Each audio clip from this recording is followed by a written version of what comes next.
for sure.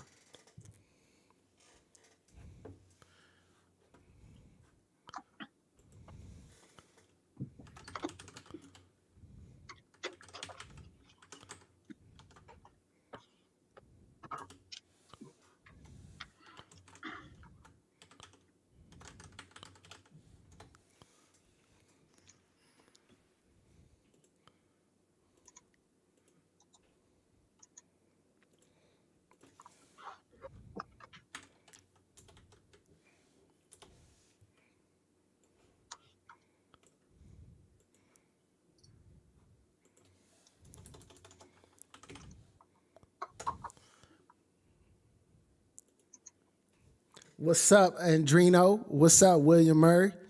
Yo, how's that sound? Hey, Antonio, Erica Cooper in the building. Y'all go ahead and say something. What's happening? What's going on? How y'all doing? Yeah, how y'all doing? How you doing? Man, I'm incredible, B. Y'all doing? Like, how you doing? No complaints. Life is beautiful. Hey, well, let's give him a round of applause. Somebody fancy over there. The squad. Hey, y'all are now tuned in to the one, the only, the greatest, the squad. Lab every day. These two people that I have here with me have really been with me since the beginning of this Lab Every Day YouTube channel and all of that good stuff. They've been friends, they've been a support system, and they've been 100 since the beginning of our relationship. I got the one and only Erica Cooper and Antonio McCarver. What's poppin'? What's going on? Man, what's good, E? Good to see you. Yeah, it's good to see in you. The building. It's good to see you both. You both are looking great. Awesome. Appreciate that. Yeah. That. As well as you are, especially in that Lions blue. I love it. True story. Hey, so if you all don't know, these two are both CCIEs, but they're more than that. They're IT professionals that have put in a lot of work to get to where they are today. They're both leaders in this industry. They're both inspirational, and they both love to give back. So if you all got questions, if you all are trying to figure out your careers, this is a YouTube stream that will, we hopefully, help you. So, yeah. Most definitely. Yep, absolutely. Most definitely. Yo, so to get this started, it's been a long time since we've been on YouTube together, you know, and I want to start it like this. I think if you all want to know more about them, you can check the old videos. But in this video, what we're going to talk about is if you had to start over in IT right now, how would you go about that? What would you start? Well, if I'm being 1,000% honest, if I had to do it all over with the knowledge, wisdom, and insight that I have now, one of the first things I'm doing is coming to your YouTube page. This is exactly what I told one of my closest friends in the world 3 years ago. Go to your YouTube page and devour every video. I would look into getting into automation and scripting, and I would be single-threadedly focused 100% on that. Okay. Yeah. Now, before we move on, I'm not going to let you go with that. You said you would be single-threadedly focused on automation. That's a broad term, so let's narrow it down for the people that may be hearing the term but not knowing where to start. Right. I would focus on one of the top scripting languages or automation languages as well, whether that be Ansible, Python, or something like that. Right now, you know, someone may accuse me of being a Cisco fanboy. It is what it is, but I'm definitely looking at Cisco DevNet without question. And then would be that's where I would start. Now, knowing exactly where that path would take, you know, that's part of the journey. That's part of what you're going to figure out. But that's where I would start. And again, you know, I would absolutely come to Lab Every Day's YouTube channel and start devouring stuff there. But I wouldn't get so caught up in all of the stuff that you can get into. That's why I said I would be single-threadedly focused on, let me learn this and then move on. It's cool to be, to be a person that knows a lot about a lot, but if you can master your domain, that's how you really make an impact and have an imprint. That is why people like Erica, with a CCIE and data center can do the things that she does.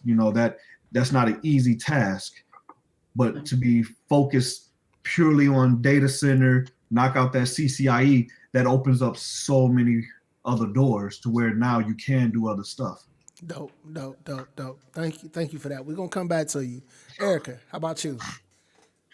Yeah, that's a great question. I thought that Antonio gave an excellent answer. I mean, automation is just like it's popping like right now. That's like the new thing. And what you're seeing now is a shift, a major shift in the networking and IT field. Because companies right now, they're looking at trying to push and go digital. They're not, setting up, the legacy, what I would call the data center or legacy, equipment. They're actually purely going automation. If you have to go into one device, once, and by the second device you're going in and repeating the same function, you got to automate it at that point. So it's embracing automation. But I also take it a step further and look at cloud technologies. So I love how Antonio was talking about single threaded. That's just that's important, because if you're trying to be a master of all, you're going to get burned out. It's hard to keep up with that certification and IT treadmill. You've got a lot of things coming. Vendors change their product line every 2 years, so that means you got to renew your constantly stay on that treadmill of just constant learning, and you have to do it if you are single focused. But the landscape is different, because you're at that point you become a master and expert, and at that point you can write your own ticket. So it's kind of like automation and cloud, because those two go hand in hand. Learning like Azure, cloud, Cisco Cloud Center. I mean, I'm a fangirl as well of Cisco products, but learning any of the cloud opportunities in technology is great. Okay. Now, both of those are great answers. Antonio, he was strong on the cloud, which I totally agree with. Erica as well, but both of you actually mentioned the cloud. Now, if you're new getting into IT, and let's say you're interested in automation and you're interested in the cloud, but you're not able to get those positions right away, right? Let's say you got to take a help desk position or a desktop support position. What do you think about starting there? I see no problem. I mean, you got to start somewhere, And here's the thing, that you can start at that particular position, and then reach out to a Dewan Lightfoot or Antonio McCarver and say, hey, I know you guys are in Cisco, or reach out to myself. Would you mind mentoring me? Matter of fact, I have a mentee right now. He did the exact same thing, where, he reached out to me, and I said, absolutely. So, when we get a chance coming up in December, my plan is to kind of show him ACI, show him, cloud. So you can still be at that level, but always try to move up and progress forward. So that's the main thing that you need to take away. Nice. Yeah, absolutely. Just get your foot in the door. Ike Taylor, who used to be the starting cornerback for the Pittsburgh Steelers, started out on the practice squad and ended up being a 12-year starter as a cornerback. Yeah. Get your foot in the door. Yeah. Get your foot in the door. I like that. Yeah. So, since we're talking money moves, what's a good starting salary? Okay, so what are you bringing to the table? Nothing. I'm bringing myself. I'm bringing my hoodie and my fitted hat. That's what I'm bringing to the table. How much are you gonna pay that's me? more than enough. But That's man, that's a tough question, because I haven't had to look at a starting salary in so long. Right. And it's different than 27 years ago when I started. Mm-hmm. Yeah. Or even 20 years ago when I moved to North Carolina. It's a different landscape. Cost of living is different. everything is different. So I honestly, that's a tough one for me. You know me, bro. You know that I'm a big fan of you get what you negotiate, not Yes. what you deserve. So go for it. Go as high as you can dream of. And they either gonna tell you, man, you out your mind, or they gonna say, well, that don't work, but this works. Yeah. I'm a firm believer, and I think that's an excellent point that you just made. I'm a firm believer in there's always room for negotiation. You just got to ask for it. And whenever I mentor someone, I always tell them, look, if you want to do 100,000, 200,000, ask for it. Put out your case. State your case as to why you deserve it. So a good starting salary for me, if I'm just starting out in the field, but I've got let's say a degree, or I've got a lot of experience, but I don't have the degree, I'm still going to ask for and negotiate something. I may not get the salary I want. Okay, but that's fine. Can we throw in some training? Can we throw in some training that you pay for? Mm-hmm. How about some extra days off? Quality of life. That's Something, big. yeah, something to where it's not just a salary based financial monies opportunity. I mean, it's more things to negotiate. It's just what you have a starting point and then go from there. So, But I Uh, also would say, let me add this real quick, is yeah, that I would reach out to people in the industry and ask them, what do they think is a good starting point for this particular position. yeah, aren't there salary surveys that still get put out by like yeah. Global Knowledge and other And, places? and I think Glassdoor. Glassdoor, yeah, Glassdoor or something like that. Yeah, Yeah. Yeah. LinkedIn. Yeah. LinkedIn. Mm-hmm. Like actually, Glassdoor, you can look up salaries for specific positions and people that held that position previously before you, or even right now. People leave feedback and leave their salaries. And if you pay for LinkedIn Premium, or if you're a veteran, you get it free. You can actually see salaries for positions that you're applying for. So LinkedIn Premium is what's up. It's worth it. Right. Absolutely. Now, Right. before we move on, can I ask what were your starting salary 27 years ago, Antonio, and then you, Erica? Sure. Yeah. Oh, so my original starting salary was when I first joined the military, because I've been doing this since my days in the military. Right, So we're going to bypass that because everybody has the same salary in the military. right. My very first job out of the military was 35 an hour. Man, I was a Oh, okay. contractor doing this was in 1998. I was doing Banyan Vines to Windows NT migrations. But I was an MCP at the time too. So, yeah. I was getting 35 an hour. Did you ever Wow. make less than that? Once you made that 35 an hour, did you ever make less than that in your career? Oh no. Mm-mm. Well, you know what? No, wait a minute. Hold up. Because that was contract. Let me do some math real quick. Hey, that's a good point. You should talk about this once you explain it. You should talk about the point you're about to make about the Yeah, difference in contract I did make less than that when I moved to North Carolina. and reason why what? It was the cost of living here is different than in Detroit. Right. Right. I wasn't a contractor. I was hired full time to start in the NOC at Verizon Business, or MCI WorldCom at the time. And I had benefits. I didn't, back when I was making the 35 an hour, I didn't I had to pay for my own health insurance. I had to, as a contractor, straight 1099. Right. Right. Right. So, but coming over to the salary position, my 401k, health insurance, all of the benefits got factored in. So if we take all of that out, it was probably about the same or more actually when I moved here. So So I can tell you this: I yeah. haven't made. I've fat joed it all the way up.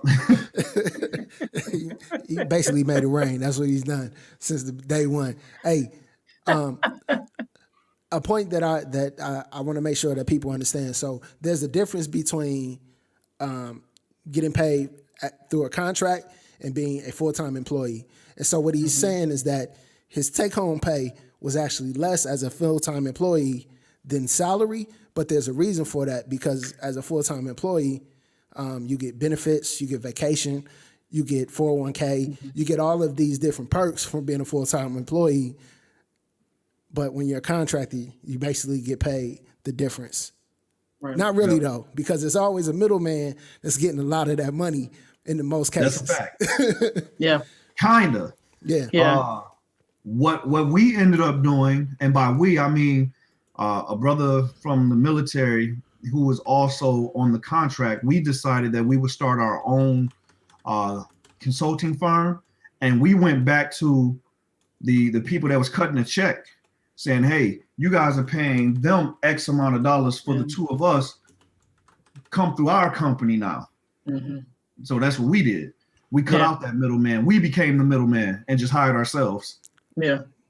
And that's smart. I mean, that's the way to do it. Because that's the thing. When you go through a contracting company, they have a certain, like, for example, Antonio, in your case, you probably were getting, would you say, 35 an hour, right? So, but the company was probably paying the contracting company 125. 125. So that's a huge difference in between what they're paying you. That to me, and it's no offense, but it was like almost chump change. Yeah, it was. Compared to what they were paying the company. Right. So it's like, no, cut the middleman out and just contract yourself out. Or, like you said, you partner with your friend, your military buddy, and hey, come through me, and I will eliminate that business, because the value added resource is you, not the company. That's a fact. It's you. You just said something that will absolutely get you to the bag, and that is to be the value added resource. Mm-hmm. We're gonna talk about that. That's dope. Yeah. We're gonna talk about that. Before we do, Erica, what was your starting salary? Well, mine was embarrassing compared to Antonio. I think because I started out as a voice technician, and when I came out of college, I think it was like 35,000. Yeah. It was terrible. But now, my money move when I made that split from traditional voice and starting to get into the data field, the networking field. Once I got my CCNA, it was like, okay, a friend of mine, I never forget it. This guy was a contractor. He left. We all started out at Lucent, and he said, hey, I'm going to be a consultant, and that's where you make your money. And he was traveling all over the place, and they paid him a lot more money for traveling. But that was like my money move, because when I saw him do it, I said, well, shoot, I'm getting ready to ask, for at least 75, 85,000. Mm-hmm. And, then I said, well, you know what? I also made my selling point was I actually have a degree with this too. So I'm going to ask for 85. Right. And they gave me 80, my contract, the consulting company. But I was like, okay, with the 80 plus per diem and traveling all over the place, I'll take it. Right. And you hit on something big with the consulting, man. A lot of cats don't understand, because I was a consultant at Banyan Vines, and they paid my car note.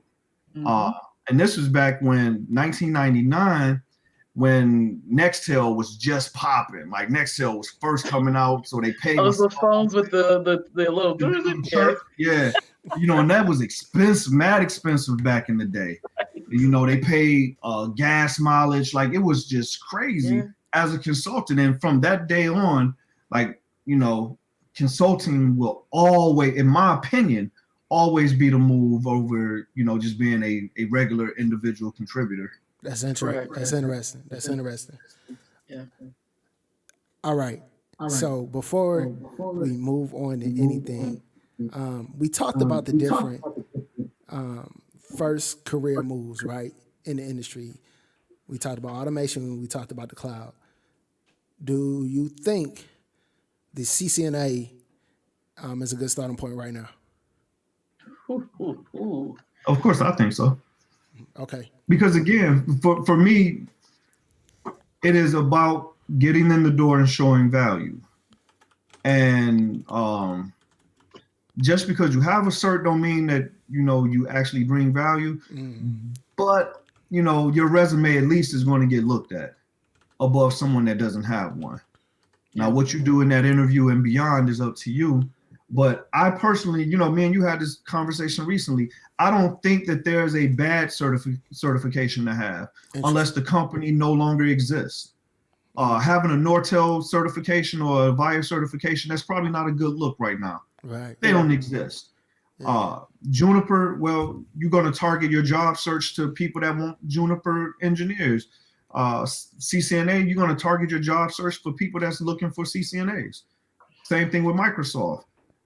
You're going to target those job searches for that. So, in my opinion, just focus on something and go to it.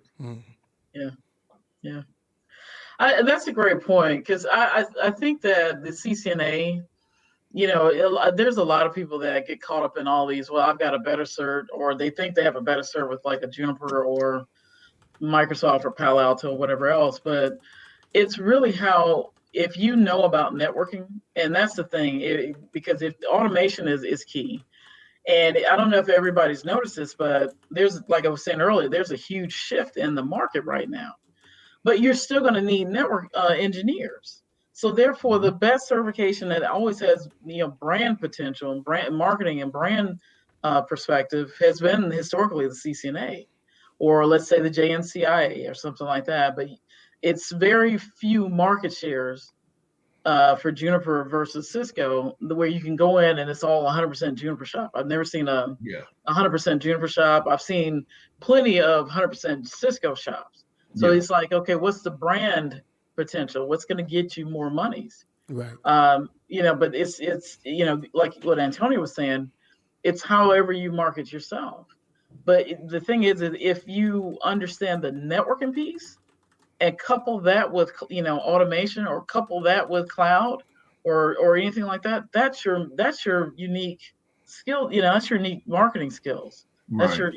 that's your brand that you're putting out there. So that's the key thing right there, is just looking at it from a perspective of understanding the foundation, which is always going to be networking. Because I've seen plenty of DevOps engineers that only know DevOps, and then when you ask them, when they ask you, well, why isn't I can't get this to work, and I'm trying, from a networking perspective, and they're struggling. They're struggling. To me, that's not really a value add to an organization. And that's a great point, Erica. Another thing to look at too is you hit on it. The industry.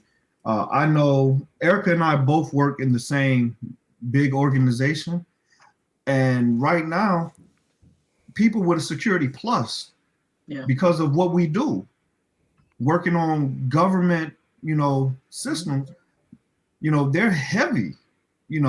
That's, if you got a security plus, you good. So it all depends. And I look at it like this too, though. Look, let's think about a mechanic, a general mechanic that knows, a lot about a lot. They may do well, but at the same time, sometimes you need a specialist. Sometimes you need to go take your car to a brake specialist, a carburetor specialist, an engine specialist, or one that specializes in the foreign whip that you drive. Right. You know what I'm saying? So, it's cool to talk about, all of the stuff that's out there, but honestly, pick something and master that. Yes. Man, I think you just hit a real important point. I think now more than ever, there's more certification than there's ever been in the industry. And I think there's more and more people sharing their success and less people sharing their failures. And it's causing people to be all over the place, especially new people in the industry. For someone that's in the field, they're working their first job, right? How do they make their next move with so much going on around them?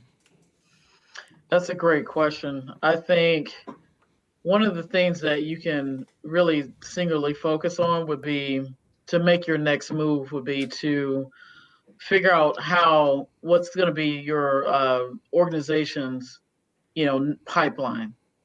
For example, we know in Cisco and in our dev, in our organization, that DevNet and automation and aid tools and how, that's going to be like the next big push. So if I'm going to make a move, then I've got to get that skill set. I've got to, reach out maybe to other people within the organization and do a mentorship, a stretch assignment. There's nothing wrong with asking for a stretch assignment, and you may not get paid for it, but the experience to me will be invaluable because that could set you up for your next opportunity. Right. So it's that, and then couple that with maybe attending different conferences and networking with people, because that's the thing that that I did. I did I reached out to a couple of people. I asked to okay, could you be a mentor to me? People still do that, and that's so invaluable. And mentorship can really ultimately turn into a sponsorship. And everything else. One thing I will say is with a sponsorship, you're in that room even though you're not physically in that room because people are sponsoring you. They're talking about you. They're saying, you know what? I know this really great guy that can do the automation piece. Let me introduce you to, let me, set up an email or virtual introduction with Dwan Lightfoot. And you're in the room. That's sponsorship because that person's going to be able to bring you up and in a positive manner to try to get you that next move. And that's the thing. That's what I would do if I was out in the field right now. I wouldn't listen to all the noise about get this circuit, that circuit. I think it clouds the judgment a lot, and I think you can't really focus in a positive manner. Right. That's a fact. And Erica, you literally just said exactly what I wrote down on my notes here, and that is number one, get a mentor, but also come up for air. And what I mean by that is stop just keeping your head and nose to the grind of what you're doing. You gotta understand that IT is bigger than you. Come up for air, see what the rest of the world is doing. Go to LinkedIn and see what other people are talking about. Set up some Google alerts and see what's going on in the news, and just be aware of what's going on. And it's the same thing, man. Like, how do you know it's time for you to move from the apartment that you're in to a house? How do you know it's time to move from the house that you're in to a bigger or a smaller house? You got to evaluate where you are in your life and what do you need at that moment. The thing is, though, you can't be afraid to make a move. And a lot of times I've seen people would rather sit and complain and, stay in an environment that's not conducive to them, their quality of life anymore, their family, and not look for these opportunities. You got to understand that the world is waiting to give you exactly what you want, good or bad. So be aware of what you're putting out there because you're going to get what you're putting out. Dope. If you're looking for opportunities, or if you genuinely want opportunities, you got to open yourself up to actually receiving them. Right. Man, so you mentioned putting yourself out there. Erica, she mentioned having your name in conversations and having a sponsorship, right? When someone's in their first position, or let's say in a position to where it's not where they want to be, right? And they want more money, they want a better opportunity, they want to grow in their career, right? But they're feeling stuck. They may not like the job. It may be something different than what they want to do. Let's say they're working on a certification for automation, but they're doing zero automation. How do you go about that? How do you go about, as far as what are you talking about, How the do you certification focus itself? on learning something that's going to help you improve your life on where you want to go and still balance where you are? Okay, so that's where you get into boundaries, very, very clear boundaries. You do your day-to-day job, make sure your job is secure. If it's not what you really want to do, then the way I always approach things is like, I do what I have to do, so I get to do what I want to do. So if I'm working a 9-to-5 job, at 5 o'clock, I'm done with that job. And I have a very clear set of boundaries, and you have to, get your home life in order where, explain to your significant other, in my case, my husband, hey, I've got to get this together because I want to be able to move forward with this. And I will set up designated times to actually do my studying. But it can't be an overlap of, okay, well, I'm still upset with the job, and I'm bringing that to my study session. You got to be able to focus and turn it off and say, okay, the job is, I'm done with that. My next move will be something better, and stay focused on that. And it boils down to motivation and discipline. You can be motivated to do the work and say, okay, this is my stepping stone. It's to keep the lights on. How we're going to be able to eat, how we're going to be able to provide for the family. But the end goal is not this. The end goal is to get my automation gig. Like, I have a friend of mine right now. He's working on a lot of Python scripting. Now, he's never deployed this out in like a live project, but every single day at 7 p.m. to 9, he's doing scripting, some type of automation stuff, just to keep his skill set up and running. Yeah. And that's all you really need. You don't need to go out and do an elaborate 10-hour lab session, because I can almost guarantee you by hour number 2, you're going to forget everything you just learned in the first hour. I've done it. I've read a whole chapter in a book and just be like, oh, what did I just read? It's just like, be focused, and set your clear boundaries and stick with it. Discipline. Yeah, I could not agree more. Create a schedule, but don't be so tied to your schedule that if something gets thrown off, you can't bounce back from it. Right. Focus on the stuff that's not going to be in a book, like your health.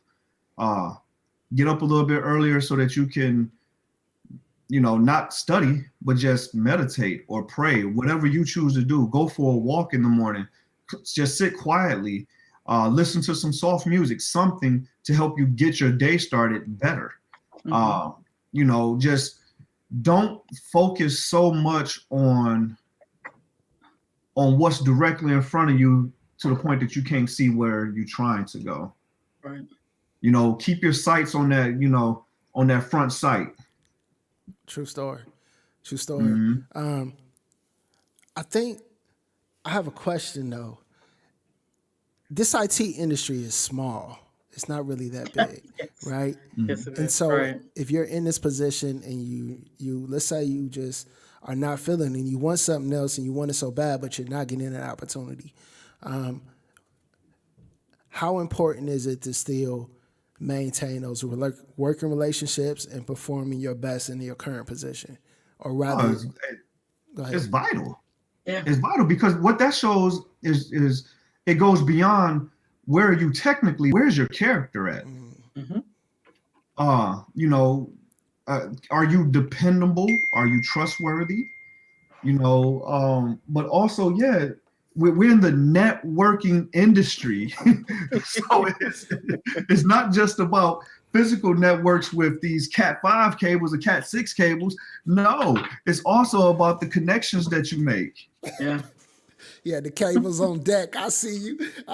Nah, you know what? You ain't got no cripples though. I had to disconnect from my CVO, my work router, so that I can get that, that high speed, that fiber. I was about to say, boy, you don't want to have them lab wars. You don't want to have them lab wars tonight. No, you got it, B. You got it. I'm good. Wait a minute now. What you got coming to fiber to the curb? What you got? 1 gig, 2 gig? What you got? I got a little something. I got fiber to the house, a little something. I'm not even gonna do a speed test for y'all. Okay, since you want to take it there, Erica, let me go ahead and do a speed test. I wasn't even trying to stunt tonight, but y'all messing there with you me. go. Hey, Y'all bothering me. yo, so we got a super chat from my man Gabe. Shout out to Gabe. He's doing this thing in security. I really watch him go from the bottom to the top and beyond that. He's doing this thing. So shout out to Gabe. His question is, do you all share your salaries with your peers, coworkers, industry colleagues, etc.? If so, why? That's a good question. No. A quick no, a strong no. Like, That was a strong no. It's like no, damn, get out of my I'm bag. trying to be PG because y'all know if we didn't have our friends watching, if our family and friends were in on this conversation, you know exactly what my answer would have been. Nope. Don't know what y'all talking about. I ain't seen no money. I ain't got no money. I don't know nothing about none you talking about, B. No. And Gabe, if you're asking why not, I look at it like this, and not to sound crass or rude, but I don't talk about what goes on in my bedroom, so why I'm gonna talk about what goes on in my money.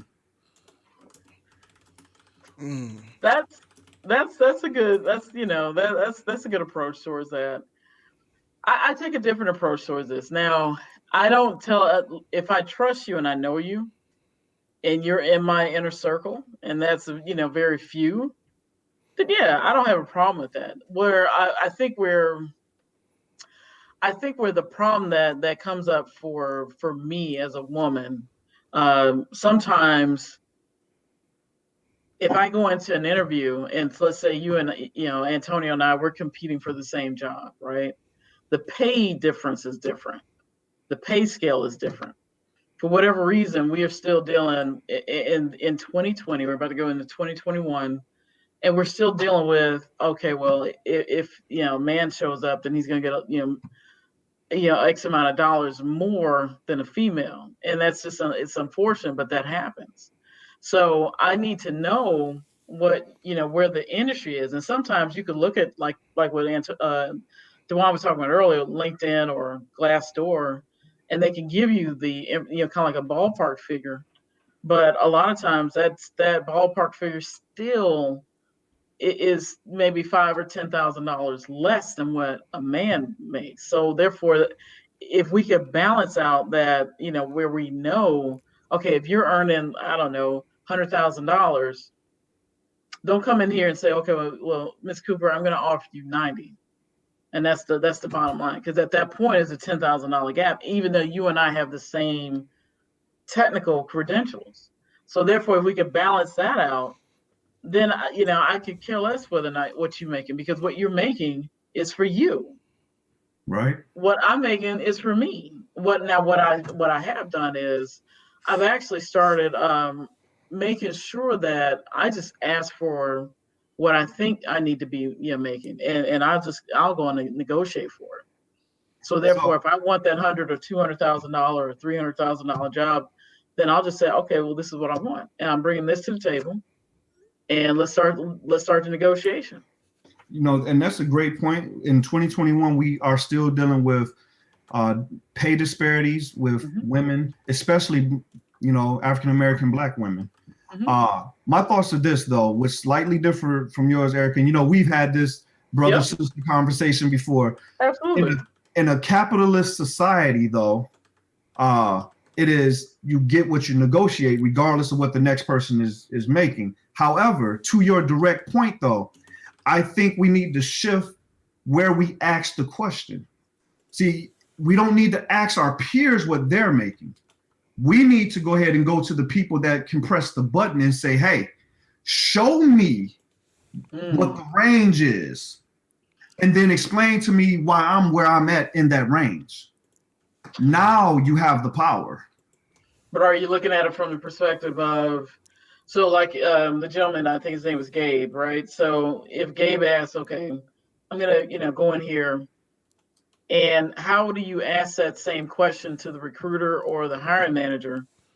Because you can say, okay, well, show me what they're paying for. Now, I will say this much. If people, like if I was interviewing and they say, okay, well, what are your salary requirements? I'll turn the question right back to them and like, well, what are you paying for this position? So great question. And again, I've always thought differently. I'm not going to wait for somebody to give me something. So my thoughts have always been, when I'm asked that question of what's your salary requirements, what's the pay range? Yeah. Even now, I've had, and who my manager is. Hey, manager so-and-so, this is what I know that I make. Where am I at in the range? Now, some of it is because now I'm a people leader. I know what the range is. Right. But even without that, before I became the people leader, I sat down with my manager in my one-on-one. Hey, great. I'm glad everything's going well. Hey, you like the work that I do? You like the value that I bring? Fantastic. What's the pay range? And where do I fall in that? But here's why I'm asking, because I need to know what more I need to do to get to where I want to get to. So I always frame the question around my value. Do I provide value?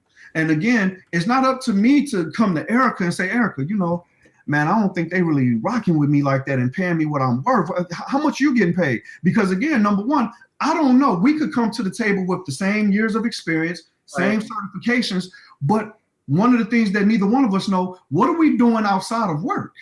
Are we doing initiatives? Are you providing more value than me that deserves you, that warrants you making more than me? But I can tell you who absolutely can answer that and who needs to have an answer to that. And if you're working somewhere and they cannot answer that, then you might need to reevaluate some other things. But ask your direct manager, hey, what's the range for what I do? Can I chime in? Yeah, go. Yeah, Right. this your What show. world? So before I even have a conversation with a recruiter, I'm asking what the salary for the position is. Now, I'm just point blank. And the only reason I can do that is because I know my skill set and I know my worth. Now, somebody else that is new to the industry, they probably can't do that. But for me, for where I'm at in my career, to even talk to a recruiter, I'm like, okay, what's the salary for this position? Because if we ain't on the same ballpark, there's no point in even talking. Like, my time is valuable, just like your time is. So that's the way I look at it. But then when it comes to like full-time positions with companies, I think doing your research and knowing your number, like how much do you want to make, and then, but the only way you know how much you are going to make is if you do your own research on what people are making across the industry. You know what I mean? Whether it be Glassdoor, whether it be LinkedIn, whether it be watching people tweet how much they're making on Twitter, because people share, people talk, run their mouth. So you can find out what's going on in the industry and set your number. Because for me, I'm all about having multiple bags. I don't want just one bag. If this tech don't work out, I want to be good. You know what I mean? And so for me, if I find out this person over here making more than me, if I enjoy the job, I'm not really going to trip, because my work, when it's come time for that raise, is going to say, look, I got this certification, I accomplished this, I think I should be getting paid this. And if they say no, then I make a decision. Okay, do I want to stay and take whatever they're going to offer, or am I going to bounce? That's a decision I get to make. I'm going to say this real quick. I agree, but I also disagree. Okay. I don't care if you're brand new into any industry. We're in a capitalist society. You have the right to come into the door and say, how much are you paying? Period. I don't care if you don't bring nothing to the table other than your ugly looks. You've got the right to. And if, again, because nobody's working for free unless you're at a nonprofit, and even they still get paid. So what I'd like to do is, because for me personally, like I said earlier, if a recruiter came up to me, it's kind of like a combination of what you were saying, Antonio, and then also what the one you're saying. You have to have a set point. But I always flip back and say, look, what are you paying the other engineers? Now, and I'll tell them what, because see, that's the other thing. If you give them saying, okay, well, what are you paying for this position, or here's my salary, the recruiters may use that as a weeding out process. Oh, you're a little too high for this. Really? Okay, well then maybe maybe I don't need to be in here. And so that's okay. It's a price set point. But for me to know that information, I'm not saying if you negotiate at $250, that's great. That's on you, man. That's awesome. But guess what? I'm gonna say, well, I want that much plus more. But you can do that without knowing what. But you can do that without knowing what the other person is making. Yep. Because again, it's about what you deem as value for you. Yeah. You don't have to know what I make in order to say, you know what, I'm worth that, because now you're basing your value upon your opinion of what you think my value is. Something to think about.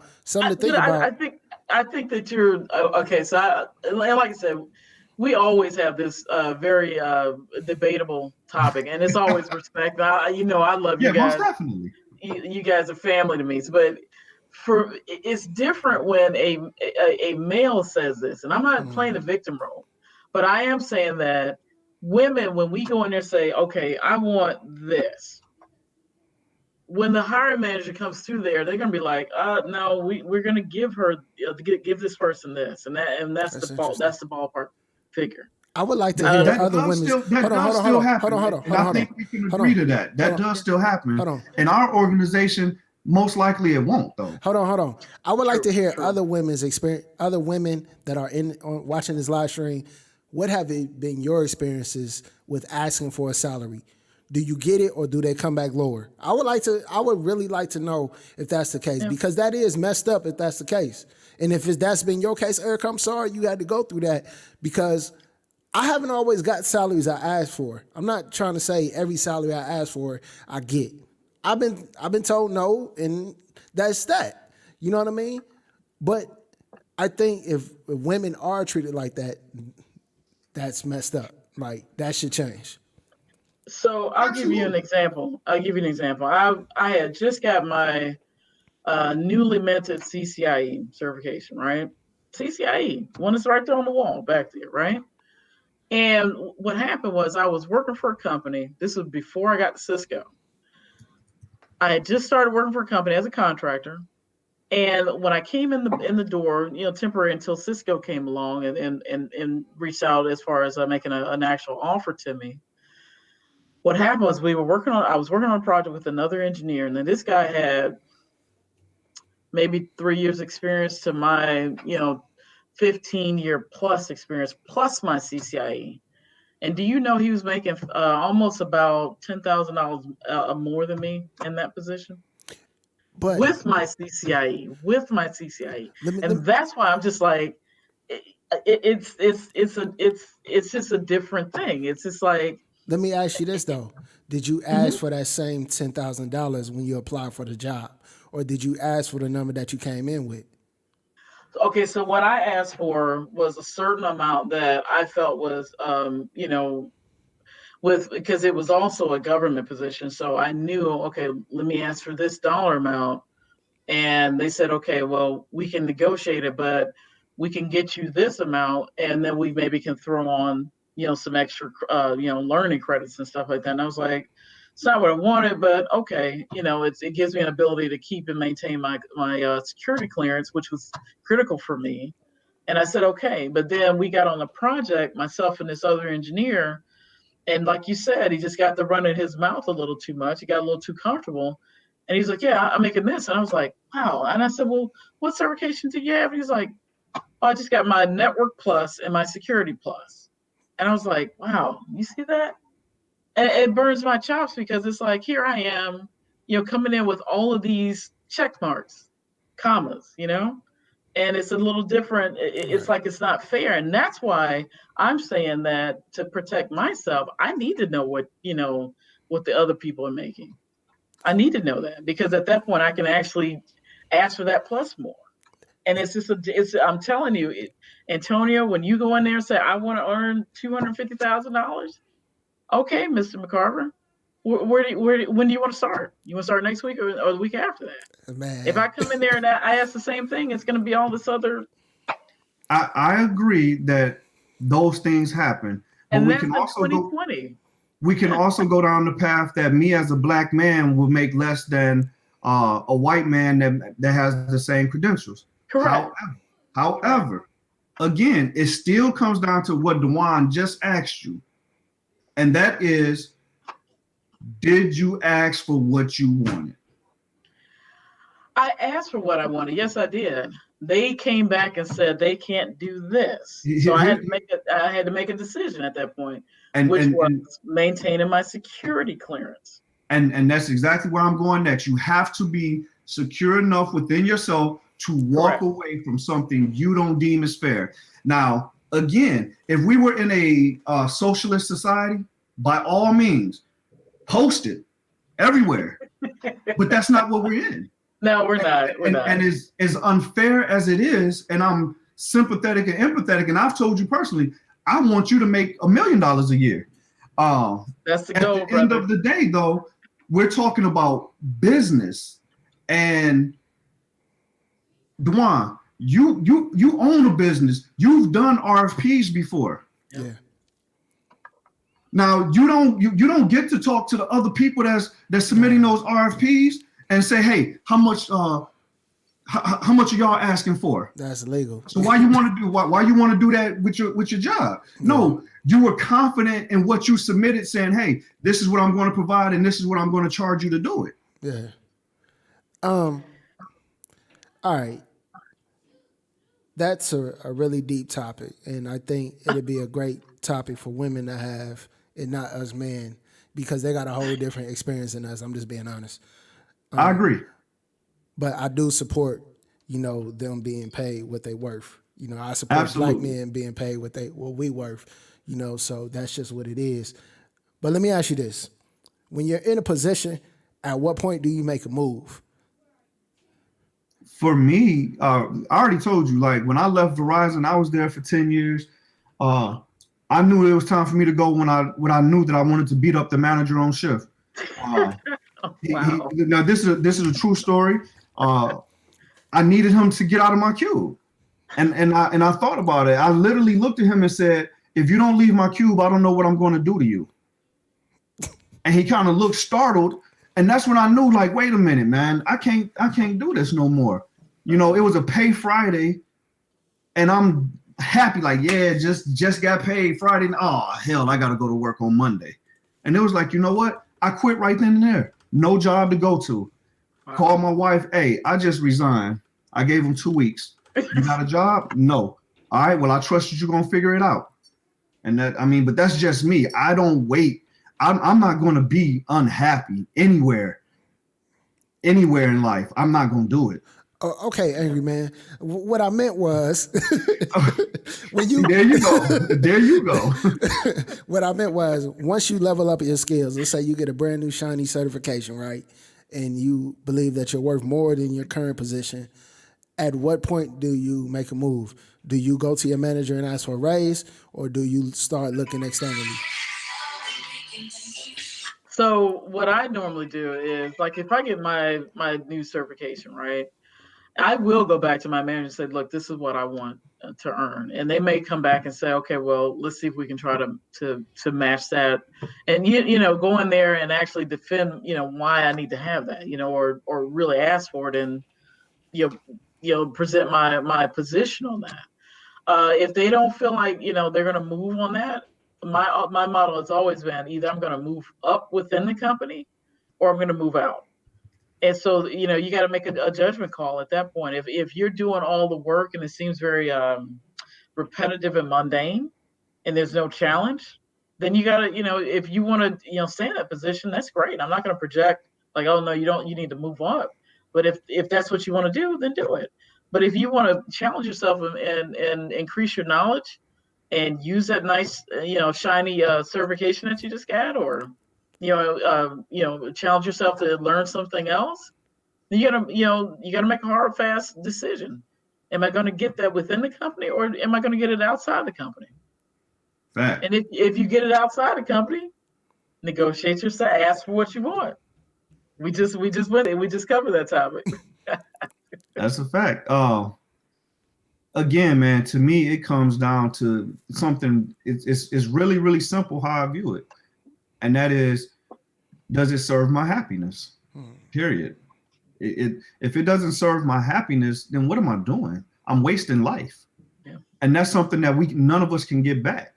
Mm-mm. And if one thing that hopefully this pandemic has taught us all is that life is actually really precious. Man, yeah. True story. Life is really short, and yeah, this pandemic, people, they got to start taking it serious. Be safe out there. Put your mask on. Man, yeah, y'all about to make this stream really sad.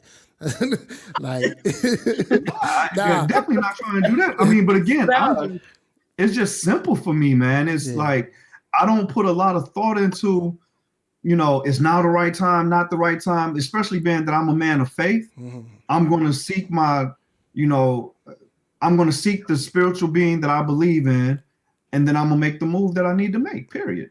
All right, all right. I like that. I like that. So Yeah. going back to when we first started this, both of you mentioned your brand, building your personal brand. And Cisco, that's actually like a big thing. If you ever work for Cisco, building your brand that really encourage you building who you are and putting yourself out there. They really encourage that. And so how important is that, or how I would say how important has that been in your career versus today, how important it is? Vital. Yeah. It's crucial. You like we've already discussed. This is a small industry, and you don't want to be known as someone that is difficult to work with. Right. You don't want to be known as someone that doesn't know what they're doing. Your personal brand, and again, while we all may be salaried employees, we're still the president and CEO of Erica Cooper Inc., Antonio McCarver Inc., Dewan Lightfoot Inc. Yep. Period. So it's vital to protect your brand and to build your brand. And your brand is what people see when they see you. Mm-hmm. Yeah. Yeah. Just to expound on that, I mean, that's great. You're right, because this industry is so small, and it's even smaller in the government sector. So your personal brand is you. It's how what is your work ethic? What does it say about you? Are you a trustworthy person? Are you an ally within the organization? Are you a person that just does their work and then that's it, or are you a person that actually wants to help out the organization for a whole, meaning like work on some initiatives. Antonio and I, we're working on a huge initiative internally within the organization, which if it kicks off, and when it kicks off, it's going to be impacting for the industry. So yeah, it's important. So your brand is critical because and you think about it like this: if your brand is kind of really sloppy and kind of not in an organized fashion, then you won't be able to show up on those conversations, for someone to sponsor you, to mentor you. And that's what you really want. If you're going to work in an organization, it's all about sponsorship and mentoring. And your personal brand sets that sets you apart from that. That's a fact. I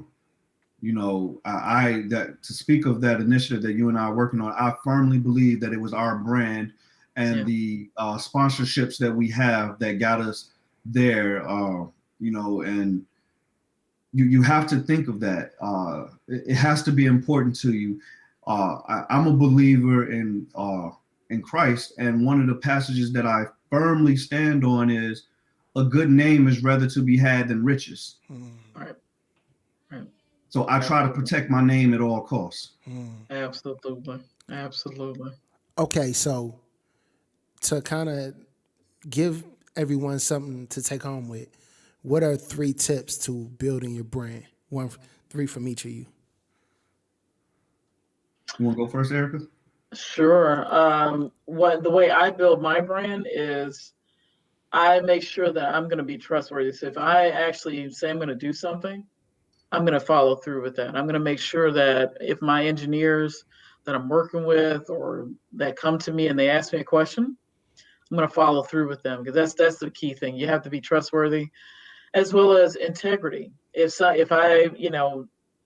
had situations where someone will try to snatch your work and kind of use your work as what they present as their own.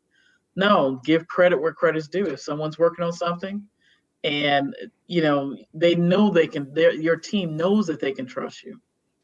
They know that if I give you information to Juan Lightfoot, I know you're not going to just let me erase her name and let me put my name and then here you go. No. The other thing I could for my personal brand is for me, I am a believer in growth as well, because if you can have the ability to look at things from an empathetic perspective, then it will actually give you an opportunity to kind of see things from a different light. And so, I'm all about books, growth opportunities, emotional intelligence, books, anything that will, increase my awareness so I can be able to look at things not only from a technical perspective, but also from a business aspect and everything else. It's kind of like just that growth opportunity, just like being flexible enough to where I'm not so inflexible in my ways. I can be able to grow and expound. So those are Yeah, three. all of those were dope, and mine kind of mirror yours. Number one, I ensure that I'm valuable. I bring value to my team, my organization, and the company as a whole.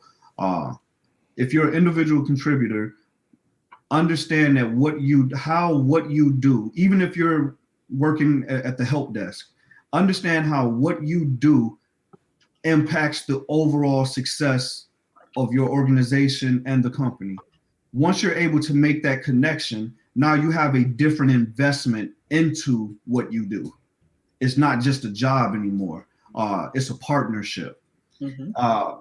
Erica said it. Be full of integrity. I'm very high in integrity. A lot of you have heard the story of when I first started working at the NOC, and I took down a data center by doing a debug IP route.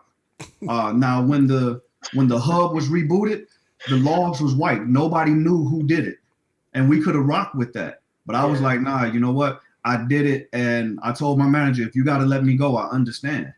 It was a mistake, but I was also able to explain to them why I did that. I showed them the documentation that I read that said that this was the right move. But that set me up to where they knew that they could trust me, and that making a mistake without trying to hide it, showed a lot about my integrity. And the third thing, be a problem solver and a people connector. That's what I've been able to do my 8.5 years at Cisco, is those three things have empowered me and enabled me to do what I do today, which is, put me in a position to now influence other people and what they're doing. Yo, you know what I think is dope? What's that? Neither one of y'all mentioned social media. I'm terrible at it. You know what? Social media is so overrated. I think you can present yourself as this grandstand person, and then when you get in a situation that you have to really rely on your networking skills, really rely on, are you a good person internally? Are you an ally? Man.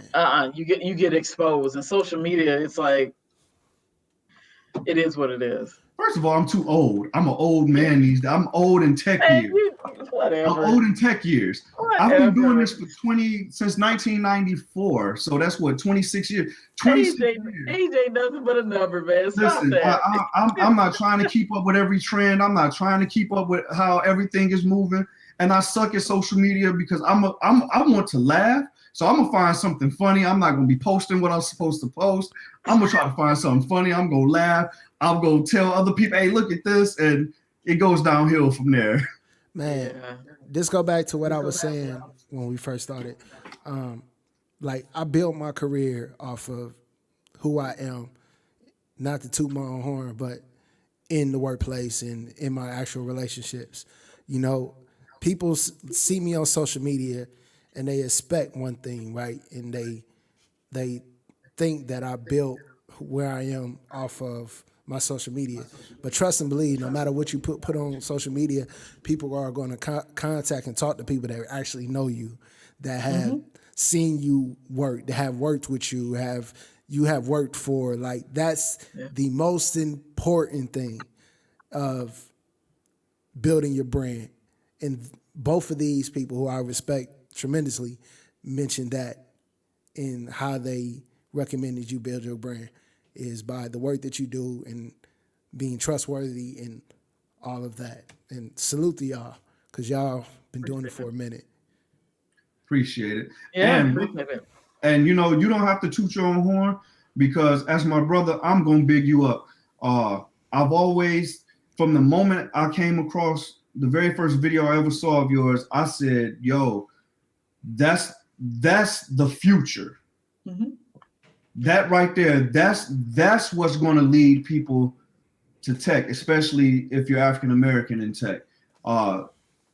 You are exactly who you say you are, and that says a lot that someone can be who they say that they are versus who they want people to think they are.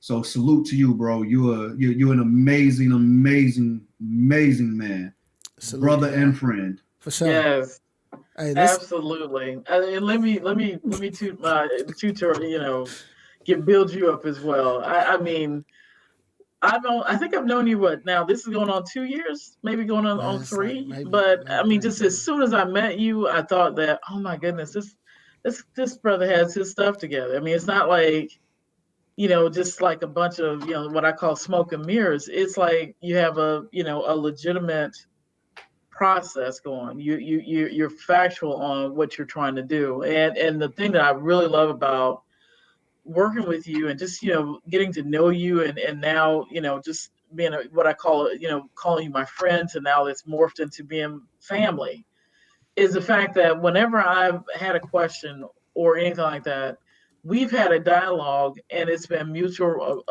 respect, and we've been able to just say, you know what, let's cut the fake airs, and just be truthful with each other, and I love that. It's just a relationship that initially started out as communication on social media, and then it just morphed into where it's at right now. And I love the journey, of just being knowing both you and Antonio, and our other brother across the pond, Kelvin. So it's just been great. Man, Salute to you both. salute, Salute to you salute, both. salute. Hey, somebody asked the question, and I feel since y'all trying to make me tear up and all that stuff, Here you go. yeah, There you go. I'm gonna change it. Yo, what y'all reading right now? I'll go first. I just got The Gucci Promised Mane's. Land by Barack Obama. Ooh, Okay. I'm over here reading Gucci Mane and you reading Barack. I feel you. I need that Gucci man. I just told I'll my send it daughter to you. yesterday I need that Gucci man. I'll send it to you, bro. I send it to you. Merry Christmas. No, I You can't want let one you too, do that. Erica? You want one too? And I'm also reading this. The On the word. Bible. Okay. Yeah. What you reading, Erica? Okay. So I'm reading. Okay. So I remember a couple weeks back you had put on, I think it was your tweet stories, whatever that's called, fleet, whatever. But anyway, it was the Think and Fleet? Grow Rich by Napoleon Hill. Oh yeah. And then I'm also reading my girl, Stacey Abrams. Shout out Stacey Abrams. Shout out Stacey. Leadership from Within. I love her. I love the way she moves. I love the way that, in spite of all her adversity, that when she lost a very tough and really a vicious governor's race, she fought with persevered through that and said, okay, I'm going to show you how to lead. I'm going to show you how to make a change. So that's what I'm reading there. And then just a technical book for Azure Stack. But that's more just technical white paper. So yeah, those are three. I'll have that Think and Grow Rich done by this weekend. Yeah, that's On this break, on this 4 Yeah. science of getting rich. Yep. Man, look. Here's the thing though, when you're in IT, if you're just only dealing with IT stuff, I think you miss. I think Antonio, you put it up there on your tweet a couple days ago, maybe last week. If you're only singularly focusing on the on technical stuff, I think you do yourself a disservice. And so you got to expound your what you're learning. Focus on growing your money. Focus on making boss moves. As far as what you can do to passive income or other opportunities, other wealth building opportunities. I think it's critical now in 2020 and going forward. You have to. Yo. And if I can real ahead, quick bro. just throw another pointer out there too, for those of you guys that want to increase your network your influence, or just elevate yourself from the job, go to your leadership and ask them what they're reading, and then read the same thing they're reading. Yep. Hey, that's a great point. In the interview, what I do, and I think I learned this from you, Antonio, I ask the interviewer, especially if it's a manager, what they're reading. Mm-hmm. You can find out a lot. That. Go ahead, bro. No, go ahead. I was saying you can find out a lot about them and what they're reading, and then a lot of times you'll find if they're not reading nothing, they'll respond like, "That's a good question. I should be reading." You know what I mean? You know, Right. I've always done that in interviews as a chess play, to move the pieces around. Even when I got the leadership role that I have now, when I was with with one of the VPs, I asked him, what was the last book you read? And that stumped him to the point where he was like, whoa, nobody's ever even cared what I read. And then I said, well, it's all good. And I showed him what I was actually reading. Yeah. And that changed the whole conversation.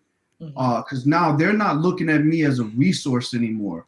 Now they're looking at me as, I'm no longer just a pawn on the chessboard.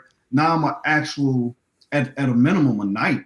You know what I'm saying? Yeah. So, and they told me what they were reading, and we have check-ins now. Hey, how did that book go? How did, they see me differently. But I'm also genuinely interested in what people are reading because I'm an author. What do you expect? I write, so. Yo, so I'm gonna give a couple book recommendations that I recommend people read, and y'all can do the same. Let me grab my pen. Hold on, player. You know these books. You know these books. What? And the reason why I'm gonna recommend these books because a lot of hiring managers have read these books, and it'll help you navigate this corporate world and building relationships.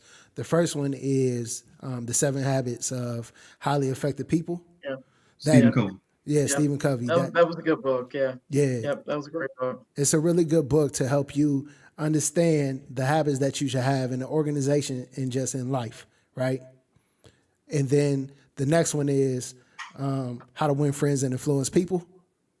Yeah. Told you about that. Oh, yeah. Yeah, that's a good one too. Yeah, that's another great book to understand how to build relationships. And honestly, coming from where I come from, I used to do a lot of ignorant stuff, right?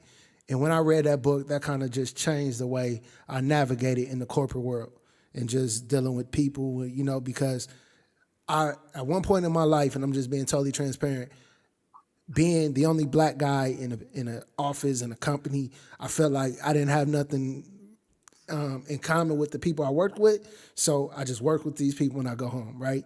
I treat them right. I treat them good, but I didn't really care to build a relationship, right? And so after reading that, How to Win Friends and Influence People, it changed the way I approach going to work every day and interacting with people that don't look like me or talk like me and stuff like that. That's just being honest. Right. And the last book is The Richest Man in Babylon. Yes. Yes. When you all start making more than what you make now, you don't necessarily change your lifestyle. You don't necessarily buy more J's. You don't necessarily spend more money. There's principles to money. And so if I could give you any advice in your life, is learn those principles when you broke. And you'll find out that you probably won't be broke when you broke because you'll be using your money in different ways. And you'll look at things that you used to think mattered, they won't matter anymore. That's just my opinion. Y'all can chime in. If y'all don't mind, let me just drop 2 books that have been three that have been the most influential in my life. Who Moved My Cheese? 21 Irrefutable Laws of Leadership. Yep. And The Servant Leader.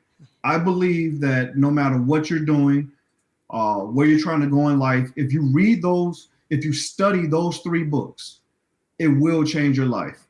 And I know because it changed mine. I went from, let me just say this, from reading those, studying those, to where I'm back in the year 2000 to where I am now, my personal salary has gone up 200%.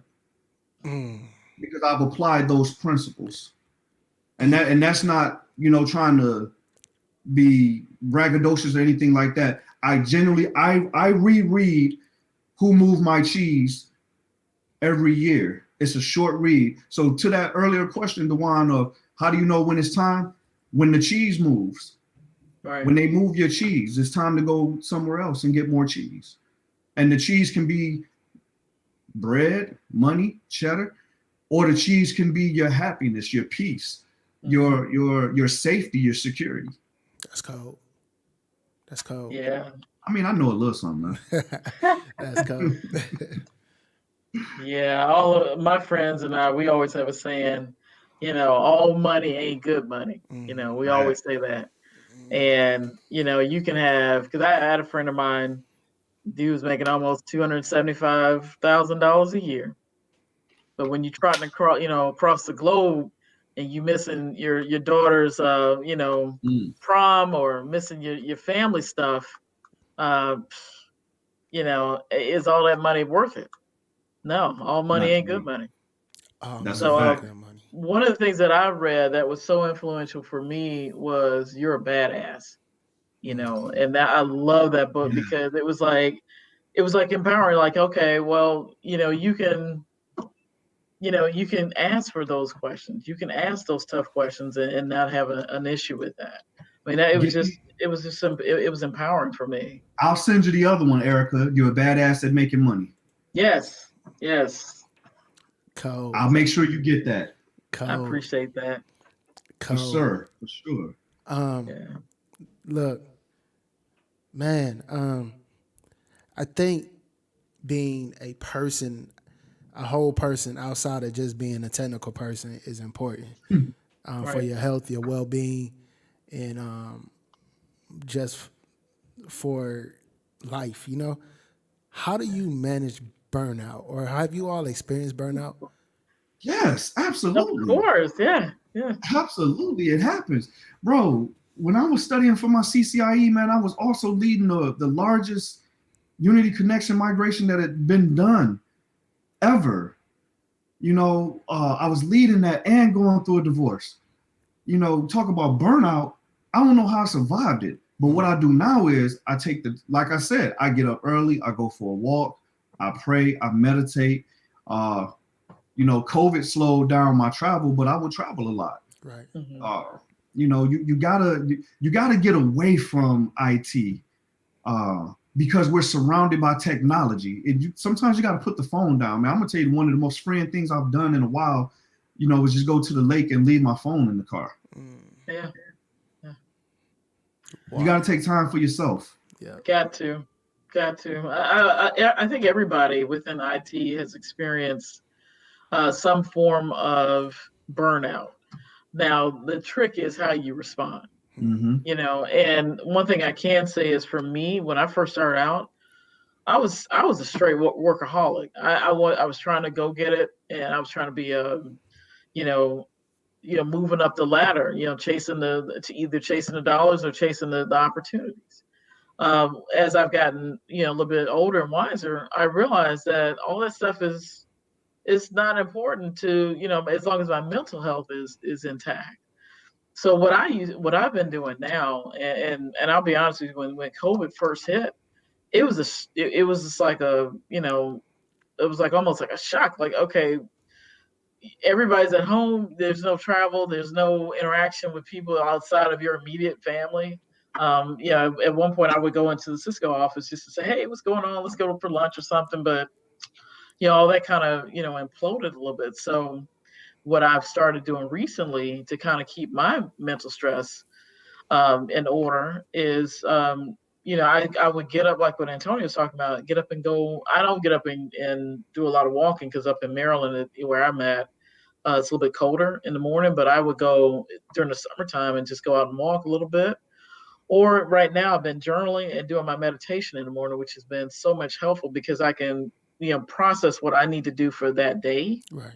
And I'm not, like, okay, once I get in the office, it's all this other stuff coming at me. No, no, I take the time to kind of start and really protect my time, because that's another thing. People will insert their responsibilities and things on my plate, and it's like, hey, I'm gonna lob this over fence. Well, no, here's my boundaries, and very clear.